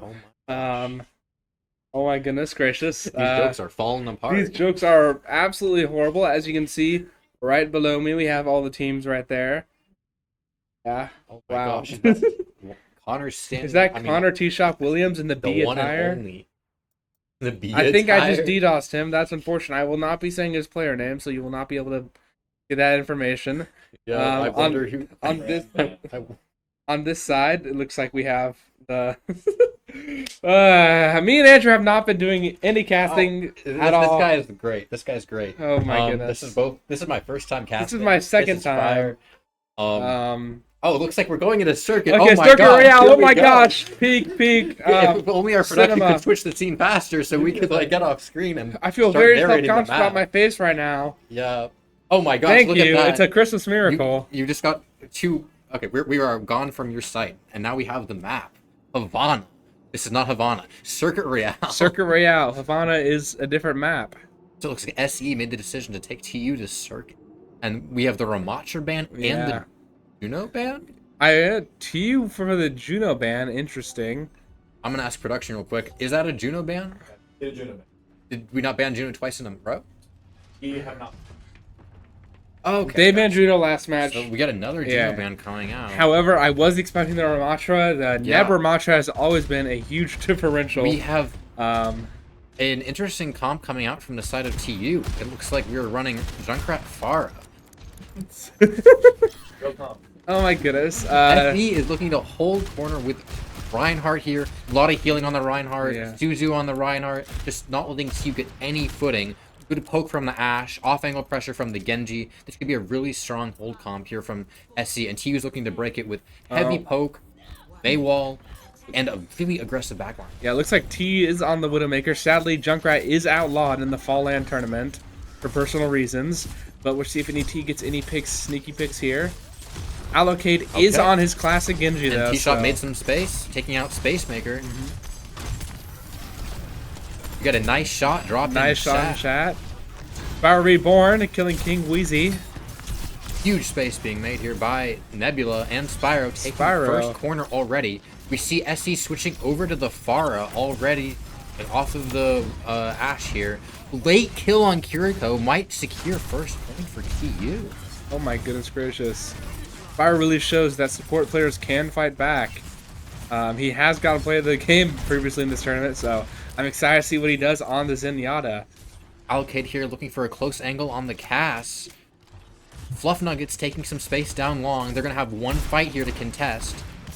Shots opening up on Neb. Forces early barrier. We get a Maywall to prevent touch. A lot of pressure coming out on the Reinhardt. Huge pin. Oh, we missed the lamp.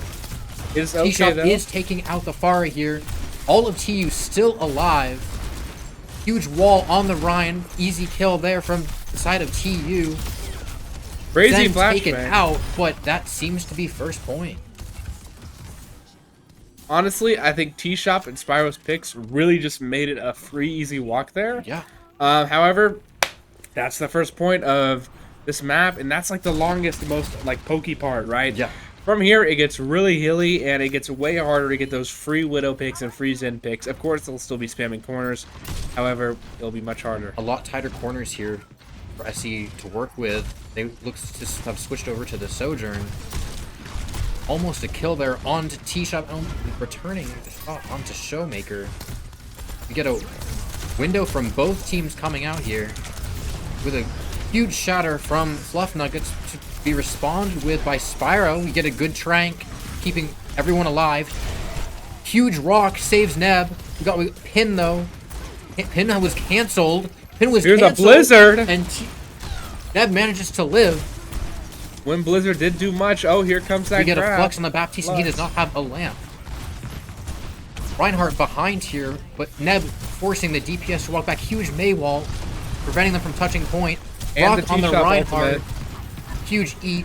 Looks like May is going down here, but both DPS are 1 health, and that should be second point. Oh my goodness gracious. That was every single ultimate besides Rush used on both sides to secure that point. And they kept stacking on each other. I didn't even notice that T used his little Widowmaker ult, but no, that's Yeah. how it goes. TU has 5 minutes to cap third point. This is notoriously one of the hardest points to cap in the game. So SC might be able to find some footing here and get a hold going. They have a good comp for it. They just need to not get picked. Comp applies so much pressure though. We might see a quick rotate here through. Huge mark though. They know they from want the to get to that Sigma. high ground though, so they're They not can get gonna let walled them. off here. That's a huge wall, and this Reinhardt should be going down. Oh, huge rush from the side of SE, taking out 3 here. Unfortunately, while that was a good fight, the amount of cart push here that T got on point really diminished the value of that rush. Sneaky low Kiri headshot there. Yeah, so the problem is, obviously they want to take, they want the space, yada yada yada.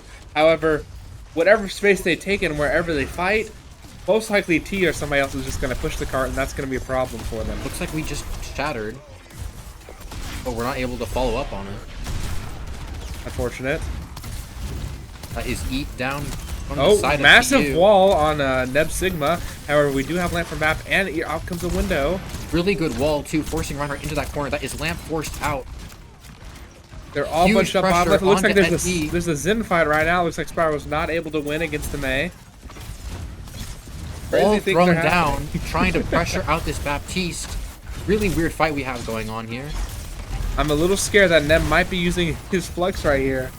We'll have to see though. Huge wall once again from Loftus, trying to put as much pressure onto this Reinhardt as possible. Almost going down, but receiving healing from both his supports. Amazing rock, takes out the Mei before cryo can be used. Big Freya, couple shots. he has gone over to the Freya from the Widowmaker to put out as much pressure as he can from an off angle here. Baptiste taken down. Window no longer getting value. Amazing shots here on the Kirika. And that seems to be second corner for TU. SE with a good minute and a half, a 2-minute hold there. True. 2-minute hold. TU has some really good ultimates coming up to take this, with SE only having really Rush and Blizzard in response. Thinking that, okay, possibly. The problem is right now that they're juggling, TU's juggling their ultimates, right? Yeah. And we've seen it before. We've seen it every point. Every single ultimate from both teams comes out. Oh, here comes a Blizzard. Huge Blizzard. Thankfully, Loftus was able to get into cryo. However, Video Gamer is not. He's still saved by his own lamp, though. Crazy timing on that. And We a do huge have Shatter. freeze Oh from my Loftus goodness. takes out the Reinhardt. Looks like TU has lost their healing, but SE's lost their tank. TU walking forward, very limited healing, but with enough pressure from the Sigma here, and a huge rock from Neb. Supports walled off, and oh my gosh, the timing on that ice block from Loftus, keeping him in the game, dodging the shatter. TU's Baptiste coming back to the fight just now. We will do have maybe a see a window. window coming out here to guarantee this win. Stritzer is blinking around. Again, it's the allocate. Oh, not work out for him. However, we Should still see have a a window. window coming down now. Here comes the flux. We might have a window after this. See the window coming. There's the Okay, window. thank goodness there's a window. We are going to burn that Reinhardt. Very well timed window, and looks like we're taking out SE. TU takes out SE here. We keep Very actually convincing. saying we in the. However, we're supposed to be neutral. Yeah, of course. we're neutral casters. It's very Correct, neutral right? casters Right. here. SE putting up a great fight there. TU really looking washed on some of those engages. Okay, but we are allowed to roast TU though. There's some sloppy gameplay decisions from Nev there, right? Yeah, I think he. Anyhow, coming into round 2. He was playing Sigma, so Yeah. obviously he's off the round. That's actually something to note. Thankfully, Neb does have a diverse, cast of heroes that he plays for tank. Obviously, there's only one tank now in Overwatch 2. However, I don't think we really recognize that. Oh, he's on Sigma now, And right? Overwatch 2. Oh, how long has Overwatch 2 been out now? Overwatch 2's been for 3 years. 3 years. Oh my god. We're all old here. But the Sigma pick is something we want to note. He's just gonna hold down that defense. He's gonna lock down against a Reinhardt though. My production is collapsing into giggles in the corner. Oh my gosh. We can't keep afloat. The spectating here is really Like Really high enthusiasm. comparative. Oh my gosh. Oh my goodness. Wem with the Crazy wall. wall. On Neb. Oh my gosh. Oh my He gosh. stalled Neb getting to the corner by a full 3 seconds And he there. sprayed the wall. Actual BM. That's crazy. Tilting his own team. SE coming out here on the Reinhardt, going right with the Sim TP, looking to take quick corners. Oh, here comes the space marker Far, about to make some space in the back. Going over the wall, most likely, looking for a quick kill, a quick engage. He's gonna do a little funny thing where he goes over, tries to get a pick, and then probably leaves. Let's see. I mean, Oh. with a TP, Zen just learned how to fly. I don't know how I did that. I think that might have been a delayed firebomb thing, but you know. Huge engage from SE. Entire team of taken out, except for Neb. Neb dying late, staggering himself entirely. Absolute bozo. Continuously though, it looks like that SES actually surprisingly like they got a really fast fight. That was there. a clean fight Yeah, plan. usually, Very well executed. Usually on this little row, it's like a very long fight, and then that's what happens. But like that far pick into whatever the heck happened with the flying Zen, it was amazing. And it looks like EU has not made any swaps. We're just returning from the fight here. Reinhardt's going to be taking heavy poke on his shield as he tries to push uphill into this poke composition. You have a flank going, although already down to 100 HP on the shield. Might be very detrimental to his health. It was indeed. TU managing to map flip against SE here. A lot of pressure now coming out onto TU. With SE being down their tank, it's only a matter of time. Space Maker with the funny pick. Space Maker, though, really good flank here. Putting out a ton of pressure. That Still made getting once healed. though. Still getting healed. Dodging. Oh my, he looked like Neo from the Matrix for a second there, but unfortunately, Wem eventually hits those shots. But with SE coming back quickly, Neb going down. Looks like SE have managed to secure first point in a bit of a sloppy but well planned out engagement. Loftus dies a little late there. However, they made a plan. They finally seem to have actually made a plan. And I think that's what's going to be able to let them have fights against TU that are TU successful. getting really lazy here, staggering themselves continuously. I wonder what we will see change. T-Shop on the Freya over from this Widowmaker. Really good point. Second point here is a very good point for Freya. Decides to dash into a Fire Strike to even the odds. I still have no idea how Freya works. Is that little pausing thing in the air part of the kit? Yeah, every time you scope in, your character pauses and does a little Warframe aim glide. I see. Oh, that far isn't there? Oh. Oh my goodness, crazy. Well, Crazy Freya just jump got out of nowhere. evaporated. It looks like I'm just glad to stop playing Overwatch. Big comms from production over here. Wow, doxed him too. Dox them too. It does look like we do have maybe a couple ultimates here. We're gonna have Transcendence. We're gonna have T-Shop's Freya ult. And we're Swinging gonna, with window, quick there's the window, window. huge wall, and other wall. Sim wall. That sim wall shut down that window insanely well. Amazing Trank though in return. When Lop's barely staying alive, T-Shop does go down here. If he can secure a kill on this Reinhardt, it might be winnable. But oh my gosh, SE with the playmaking, completely dumpstering TU. We're getting caught Oh out my goodness, entirely. Loftus is staggering himself. There is no point. You can just die. What we're saying though, I do like their ult. There. Anyhow, We're in shambles. Excuse us. T-Shop staggering himself even more. Oh my goodness Only gracious! ult on the team will no longer be present in third point here. It looks Four like- and a yeah. half minutes. It looks like TU hasn't really considered that the other team, that SE, is going to be just counter-calming their ult, and they're going to respond with ults of their own, and that's what the playmaking that SE needs to have is. They're doing it. They're Neb doing about it. to get MTD'd here with Fluff Nuggets on this Shatter. Wait till we see this happen. Oh my god, it's so Shatter on the clean! corner, beautiful. Fire strike. Pin. Oh Pin on my, you somebody. gotta land the pin on the Lucio. Oh, that Lucio late almost fire got there. strike. Oh, Hey, very, we very got a winnable. back shot of Ryan. SE looks like a completely different team on this attack than their defense. They have a plan. They're playing it well, setting up angles, off angles. TU has no idea what to do. They've switched over to the Winston. Oh my goodness. Maybe a bit of extra pressure here. Huge Freya ult, ult massive. from Freya. T-Shop trying to clutch this out as his team runs it down.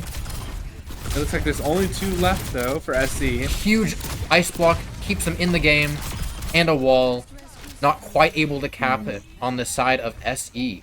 SE though coming up on a lot of ultimates. There. SE has a lot of ultimates. However, I think it's going to come down to how long this fight lasts, right? Because like TU has freeze, but they're going to be coming up on window and beat very soon, right? And so depending on how fast SE goes here is going to like depend on how fast TU responds, you know? Yeah. And so I believe if SE, plays how their pace right, then they'll be able to beat everything. If However, SE gets a good window here on the Winston, that might be just point entirely. That Winston's going to die immediately. Oh, we're going Looks top like we high ground. Did a quick TP, a quick rotate. BAP 1 HP almost taken out. TU's BAP taken out instead. We're gonna probably Looks like Neb might be able to get the kill on the Fari here. But we desperately need some ultimates. Huge freeze on point. Massive Freezes freeze. 3. Loftus died for that freeze. Bubbles It off was of the worth shatter. And it looks like TU has managed to hold on once again. Like that Ryan's gonna get staggered. And this isn't scrim, so staggering is allowed. This is extremely toxic. This is unsportsmanly behavior from TU. Optimal. It's optimal. FalLAN Production says it's optimal behavior. Production says it's optimal. Can we please zoom in on the rubber ducky in the pond? There it is. Oh, it's on screen right now. Spyro's gonna give us a clear view of it. Thank It you, is a Spyro. Junkrat tower. Spyro better Oh. production over here than production. True.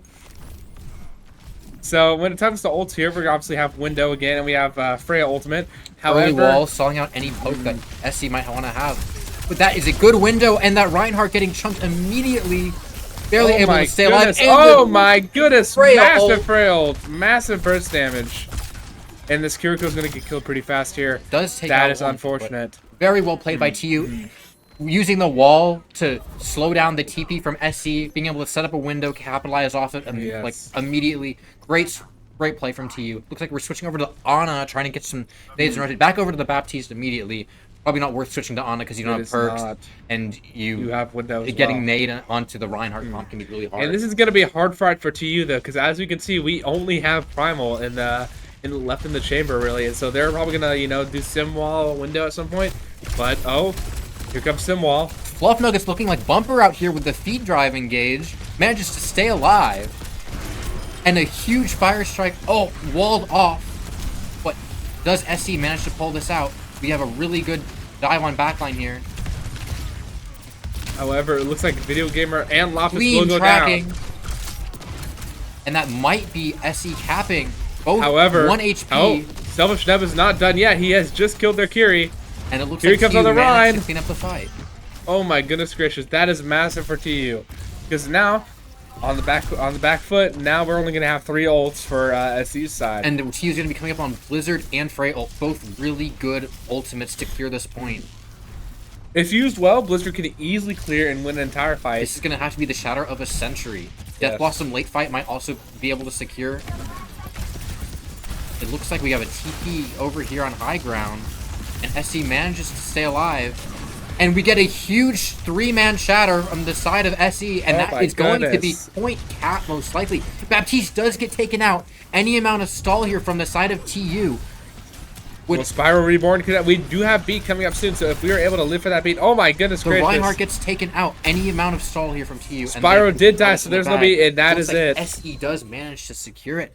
Huge shatter from Fluff Nuggets, understanding that he has to hit that ultimate, and he delivers. Yeah. So TU definitely has more time here. However, we are seeing at the end there, SE can make plans. They can do that. They can counter calm. They can go ult track. They can do the whole shebang, right? They just had to get. I think that they just had a little warm, a little rhythm, right? warm-up. Warm-up game. I feel like SE is gonna really put up a fight against TU, and if anything, I think TU is getting very sloppy after that first match. They Yeah. got very comfortable in their seats, and I think we need to go out there and tell them, "Hey, buckle up. This is the finals of the FalLAN. We need to lock in here." And they're doing goofy plays, like, Oh my goodness gracious! I can't name one off the top of my head, but Having Selfish Neb on the team, that's a goofy play. Oh my gosh, imagine having Selfish Neb as your main tank. Oh my goodness gracious.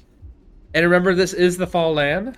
TU's cooking something spicy now and deciding Oh to my play goodness gracious. whatever I'm looking at the moment. Oh my god. Okay, they do switch off the Winston there. Okay. We're pulling Loftus out Farah. the Farah on defense here. A Dang. great pick into the Reinhardt.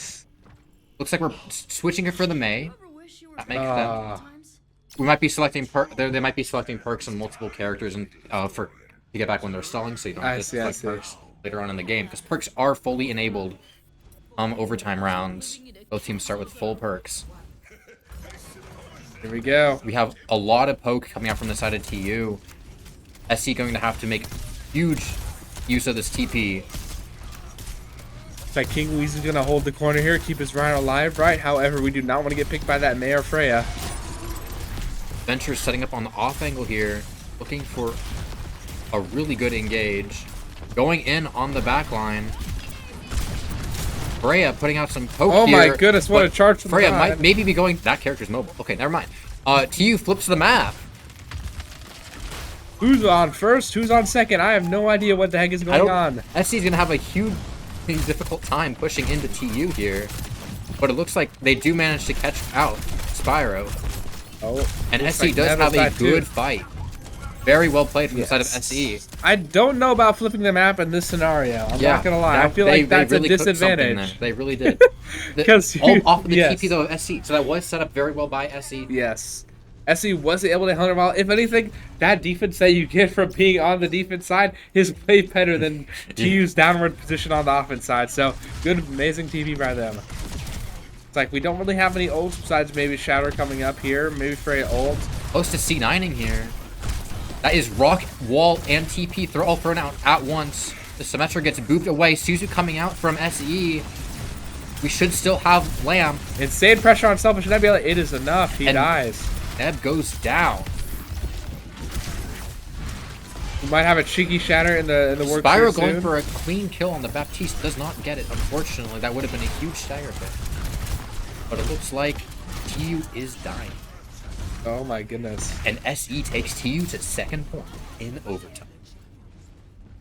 So let's talk about things, right, Andrew? So we have multiple ults here. $5 if they see 9. $5 they see 9? Oh my goodness, I'll take you up on that bet. Just kidding, I am poor.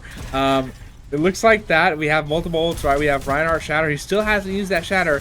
And I'm really thinking that there's going to be a little sneaky pick from one of the teams here at the beginning. I think that's how we're going to start off Neb the getting match. huge ult charge here, going for the C9 immediate ult on Oh. point. Here comes that Flux. 5-man flux. Got both supports out of the teleport range. There is an immortality on field, though. Oh, here and a comes the huge freeze. rock, and they C9. I am so glad. I'm so glad I not take you up on that bet. However, that was Blizzard. Technically a C9. They had 3 alive. The officiator of the math says that is not C9. Therefore, I do not have to pay any money to anybody. All right, what comp do you think we're going to see TU cook on attack here? It's going to be a Oh, rough dear. attack. Reinhardt very good at holding space. The Loftus farm might exist. SE not able to capitalize the use of the TP though as much on Yes. defense. It's a lot harder. They might have to cook something else here. You had a very, very good attack. I'm not going to lie. The Reinhardt's nice, right? It's like, well, like, I completely forgot what supports the other team was playing. I've drawn a blank. And your name's blank, so you understand about blanks. But, oh, it looks like Fluff Nuggets is on Sigma now, by the way. Like we have... Okay. Our production has just left. Our production's But left. in good news, we have Spyro on Moira, If anything, which might be the most cooked experience of our lives. If they do indeed run out on this Moira. looks like we're- Unfortunately not. He does not go Moira. Yes. This is really sad news. Looks like TU will be running out on a very strong, aggressive poke composition with the Zen. SE trying again to run the Ashe here. eShop opened up the map last time, getting an early pick on this Ashe. See if it can happen again. Oh my It goodness. looks like SE has decided to mirror the Sigma. Getting completely Fluff Nuggets obliterated. did get walled and by he that takes May. out the Ana. And that is first corner already gone from the side of SE. Yeah. Hey, that's what exactly happened last time, remember? It was a quick fight, so Looks it's going like to come SE down to the did point. not manage to find the answer. They immediately switch over to Baptiste and Ryan, trying to get quickly back into the fight.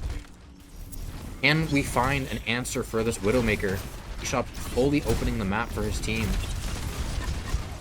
Things are gonna be a Early little eat scary used here. by Neb encourages SE to take some space here. They're really not able to walk though.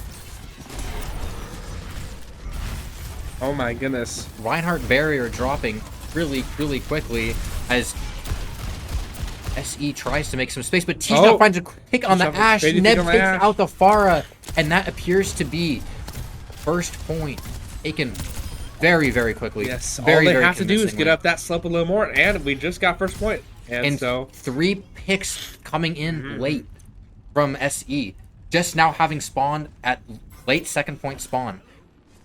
If any of the DPS from SE here get caught, it's gonna bear bad news. Looks like everyone managed to stay alive, and they will have a fight. Reinhardt going in early though before his team is there, this might be potentially the last fight. trying by to the make way. as much space as possible. His pinning point manages to not get stunned. Gets discorded though. Huge Suzu. The They point managed is to right knock there. C9. Huge swings, forcing Cryo. We're coming up on Shatter here. Looks like Baptiste Gamer got has been picked. taken out. King have Weezy a put in flux, the we work, have a but a flux. huge flux on point, and Suzu being Huge. used, trying to that finish is the Circuit fight, Royale. and Tiu takes the map.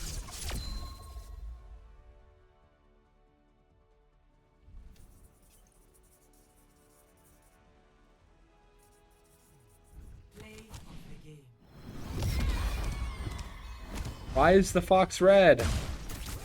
I really thought that fox was teal. Maybe like a seafoam, nice Yeah, green. yeah, not that color. It's Huge me. headshot there. Oh my god. Oh my goodness gracious, Here we Robotic go, the Cat. highlight reel.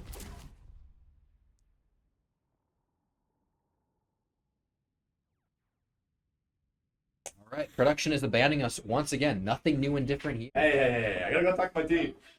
And there he goes. Well, looks like you're stuck with us again. What do you want Welcome to pick up the this- Andrew and Shrub Comedy Hour. Honestly, we should start a podcast. I don't think anyone That will would go watch. horribly. Nobody would watch. I have nothing to say. The art decor in here is quite nice. Yeah. Like spiderweb things going on. Gosh. I really feel like I'm in the video game, Yeah. the No. video game space. Oh my goodness You ever gracious. play Portal? Yes, I played Portal. Fire game. Fire game. Good game. You ever play Overwatch 1? I did play that game actually. No, Good Overwatch game. 1 was sick, man. Overwatch 1 was sick. Whatever happened to it? I don't know. This new game came out. It was called Overwatch 2. Shit. Oh, wait. No, and the first game wasn't even called Overwatch 1. It was just called Overwatch. It was called Overwatch? Yeah. But isn't Overwatch 2 called Overwatch now? Wait a minute. Wait a minute. Something's a little funny. Something's a We little... we discovered a glitch in the making. Anyhow, that was an amazing second map. Looks like SE found the answer on the attack with the Yes, Symmetra, they did. but they were not able to capitalize with Mm. anything on defense. They had no answer for defense. I think they really needed the Mei there to slow down the poke from TU to help their Sigma hold corner, help their Reinhardt out. They needed some sort of extra defense against the poke from Yeah. TU. TU just had such an aggressive comp and was able to force every angle. T-Shot finding opening picks every single fight on the Widowmaker. Like, okay, all I'm going to say about that is I think that SC wins more when it's a longer fight. Or not longer fight, but more multiple engagements over a long set of time, Yeah. as the match. I think TU just kind of overpowers them in overtime. No, and they came out swinging so strong. The immediate wall on the Sigma, immediate kill on the Sigma, immediate pick on the Ana from T. That was first point gone, and you get Yeah. 3 late picks. Coming off of second point, they barely managed to get back in Yeah. overtime. Crazy. They did not see 9 though. They did not see 9. Since production has left us, I'm going to quickly set up the stuff for next match. I will be back, but Hey, well, you get leave stuck with Andrew. me. What I ramble about. So the new Freya character. Oh my gosh, getting cut off in 5 seconds. We will be back shortly.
Have our production here. This is the one and only FalLAN of the FalLAN. Yeah, doing a little bit. I decided to come and cast the last map. Production trying to cash. This might be cooked. Yeah, We might be cooked. it'd either be the last map or I'll get 3, so we'll see.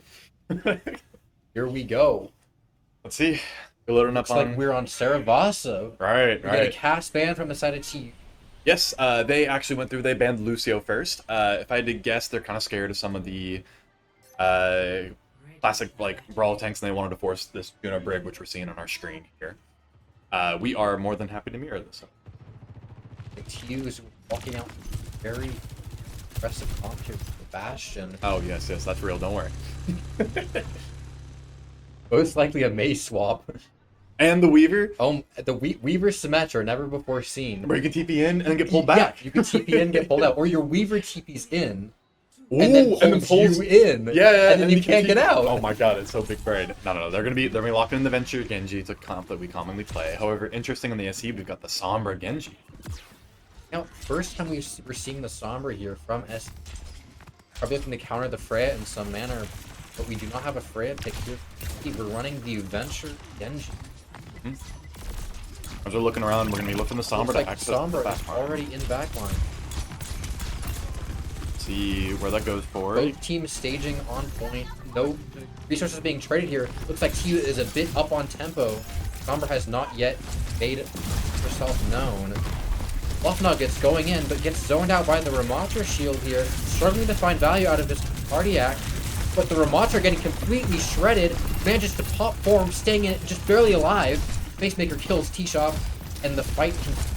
Yeah, no, you really, in these fights, you're really looking for the Malga to get value off and sustain off that ram. He goes in for another engagement. Looks like Wen's able to clear it out, and if they can continue to go back one. Wen Well, kills with three. the three coming out here from Loftus, clutching the fight, and that is a clean sweep from TU. Able to hold on after the initial trade. Some good picks from SE coming through, but TU able to stabilize. Yeah, and if you're looking at the mirrors or the matchups here, is you've really got the Ram and you've got the Malga. Really, the SE's got a hard advantage of quick brawl fight. Looking to staying off the Ram, and they should be able to win. However, Wem really being the difference maker here. The reason we banned Cass. And in that last fight, you did see it. As we're walking to the next fight, not sure ultimate-wise, so just looking for neutral. Lem might be completely screwed here, but man, just be completely screwed here. But trades out a kill on Juno, which is well worth it. Both supports down now from SE.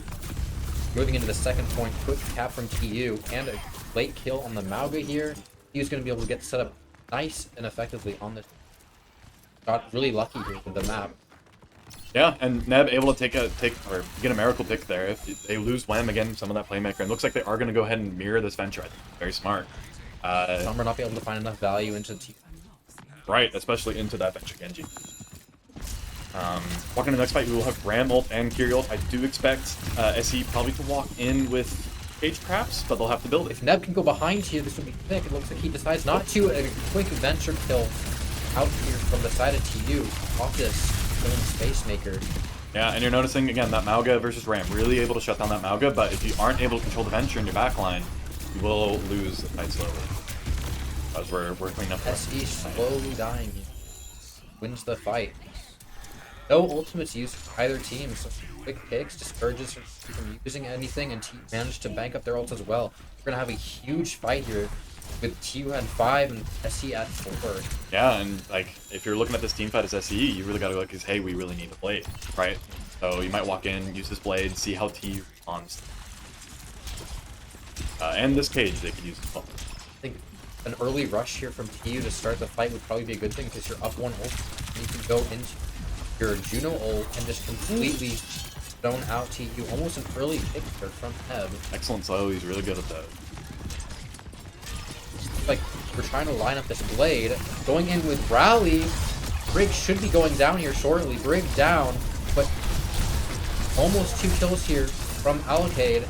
Not quite finding the second, but Space Maker finishes off Gamer. And so far we're even. Are we going to be seeing a blade here from T-Shop? No, not needed. Just the Malga alive on point. Going forward. Yeah, the ult trade there goes really in favor of TU. SE walks in with the Blade rally. Good idea to keep their Blade alive to push value, but TU just has too many responses and are able to space out both their support ults in order to match SE's. SE pushing in really aggressive with the rally, and Neb being able to punch through the shield, being able to take it down really quick. And crucially, Neb doesn't get caught inside that cage. If you get Neb caught inside the cage, I think SE able to win out that fight. So we'll have to see how they look into the next one, staring down a Blade and a Venture. Guys are revealing themselves there, giving how to be able to take this fight without being harmed. Like he's going back for the mini, and we're staging low fight so far. SE pushing up heavily into Neb. Form forced, an early Blade gets completely shut down by Juno. Shut down by Juno. T-Shop not looking like Neo out here, completely missing everything. As they but Lost Nuggets going really one low yet. in the front. That's TU with a good ult from Optus here on the Venture, almost catching two. Recall forced. Lost Nuggets still very low. Again, you're looking at these team fights, and it is this Venture that's able to beat it out while Neb slowly kites this Mauga engagement. Looks like Mauga is still low. Neb staying alive here. He able to kill the back line. It's definitely winnable for both sides still. Ooh, the Venture ult. Barely staying alive. Huge Venture ult from SE, taking out T-Shop. Neb trades it out. Mauga soon to run out of ammo. There you go. Very nice headshots here from Video Gamer onto the Mauga. Clutches up the point fight. Yeah. Ram ult zones the back line.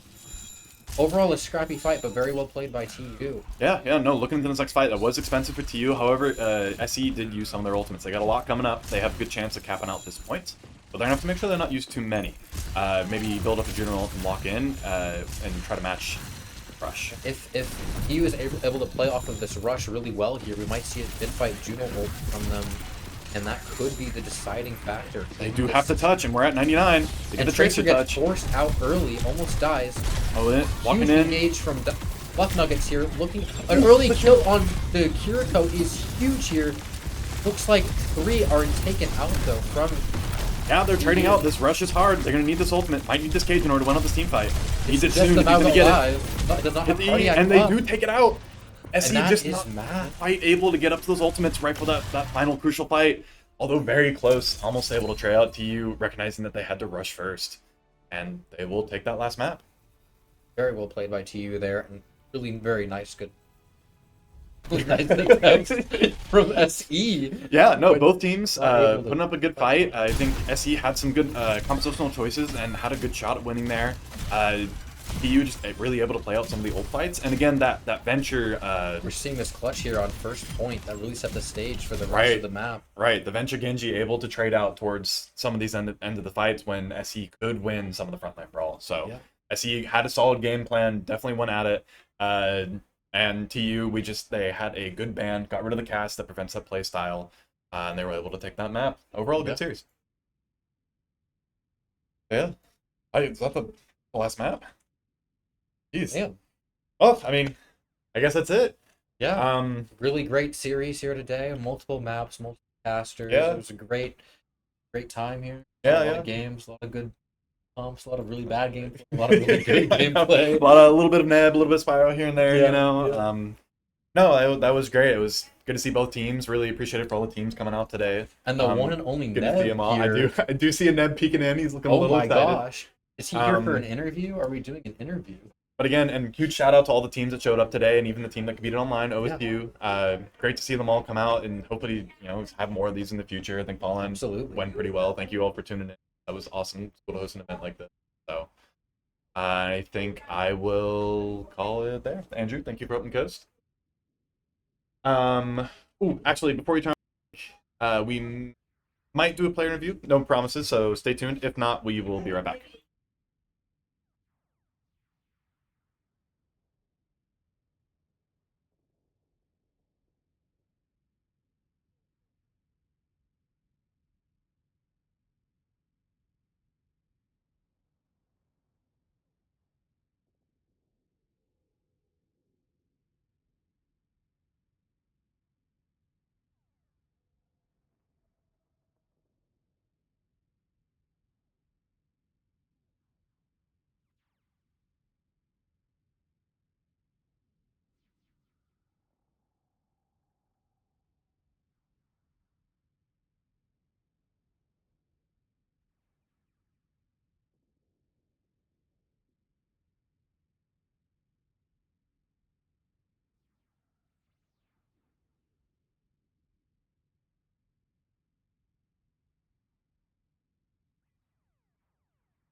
fans. I've Voice is kidnapped over. the stream. I own the stream now. Kidnapped. This is Selfish Nebula, by the way. He was the tank player Selfish you just Neb. saw. Ram, What Monkey, about- Sig, Hazard, whatever you want, I got. He wanted to say hi to the fans before we turn off the stream Of course. tonight. So, Shout out to this guy, my coach, my friend, for hosting this LAN. Honestly, it's been a blast. I've been wanting to play some other Oklahoma teams, and we only had the chance to play against RSU at Waypoint. Since Oasis RSU, imploded, we haven't been able to like see other teams, and I've low-key been missing it. So, thanks again. yeah, no, I'm glad I got to see teams too. It's fun for me. Yeah. So, but yeah, I just want to say hi to everyone. Anyway, this is Ned. guys. I mean, I guess you would call yourself the MVP. Whoa. You know. I mean, if you say it, I won't. If you say it, I won't. And fine, technically. But, I guess, wait, I didn't show the trophy. Wait, You didn't show the trophy. Hold on. Plot champ? Plot champ's in the chat. Can you shout out to Prod, by the way? Blaine Grimes now holding it down over there. Shout out. Yo, what's up? I was on prod. I'm sorry I spectated. I will also thank the rest of my teammates. Holy hell, they showed up and showed out. Honestly, I couldn't have asked for a better performance from my teammates. The level that we've played. Where does this guy come from? But the level of gameplay that my teammates have exhibited today, we've come so far. From the first semester, me being here, being a freshman, being a diamond player, to being where we are today, having most of my teammates graduate. I mean, it's a mark. It's a mark in history. I guess So- this is important. I would have gotten this with anyone. So technically, it's missing Sure, the that- fallen oh, part. yeah. There'll be a little plaque that goes onto here, but it's a Overwatch logo. Is it like FalLAN? trophy? It's FalLAN? It's like it's pretty fun. So congratulations. Thank you Technically, my team as to well. my teammates. Seriously. All right, cool. I think that's everything. Do you want to just say hi real quick? Anyone else want to say hi? Get in front, y'all. Go say hi. Wave Get behind bye. him. You guys are technically the host. I mean, I know I hosted, but you guys are technically the hosting team. Oh, So okay. technically a contender X. One up. To you. That's So bye. my support player. That's my main support. Where's my Spyro? Where's Connor? I'm scooching in. support. I play all of it. Where's my T? Get in Bye, here. bye. support that plays all the time. Wave. And then graduating, so. Watch out. Bye. Good seeing you. Bye, guys. Good seeing you.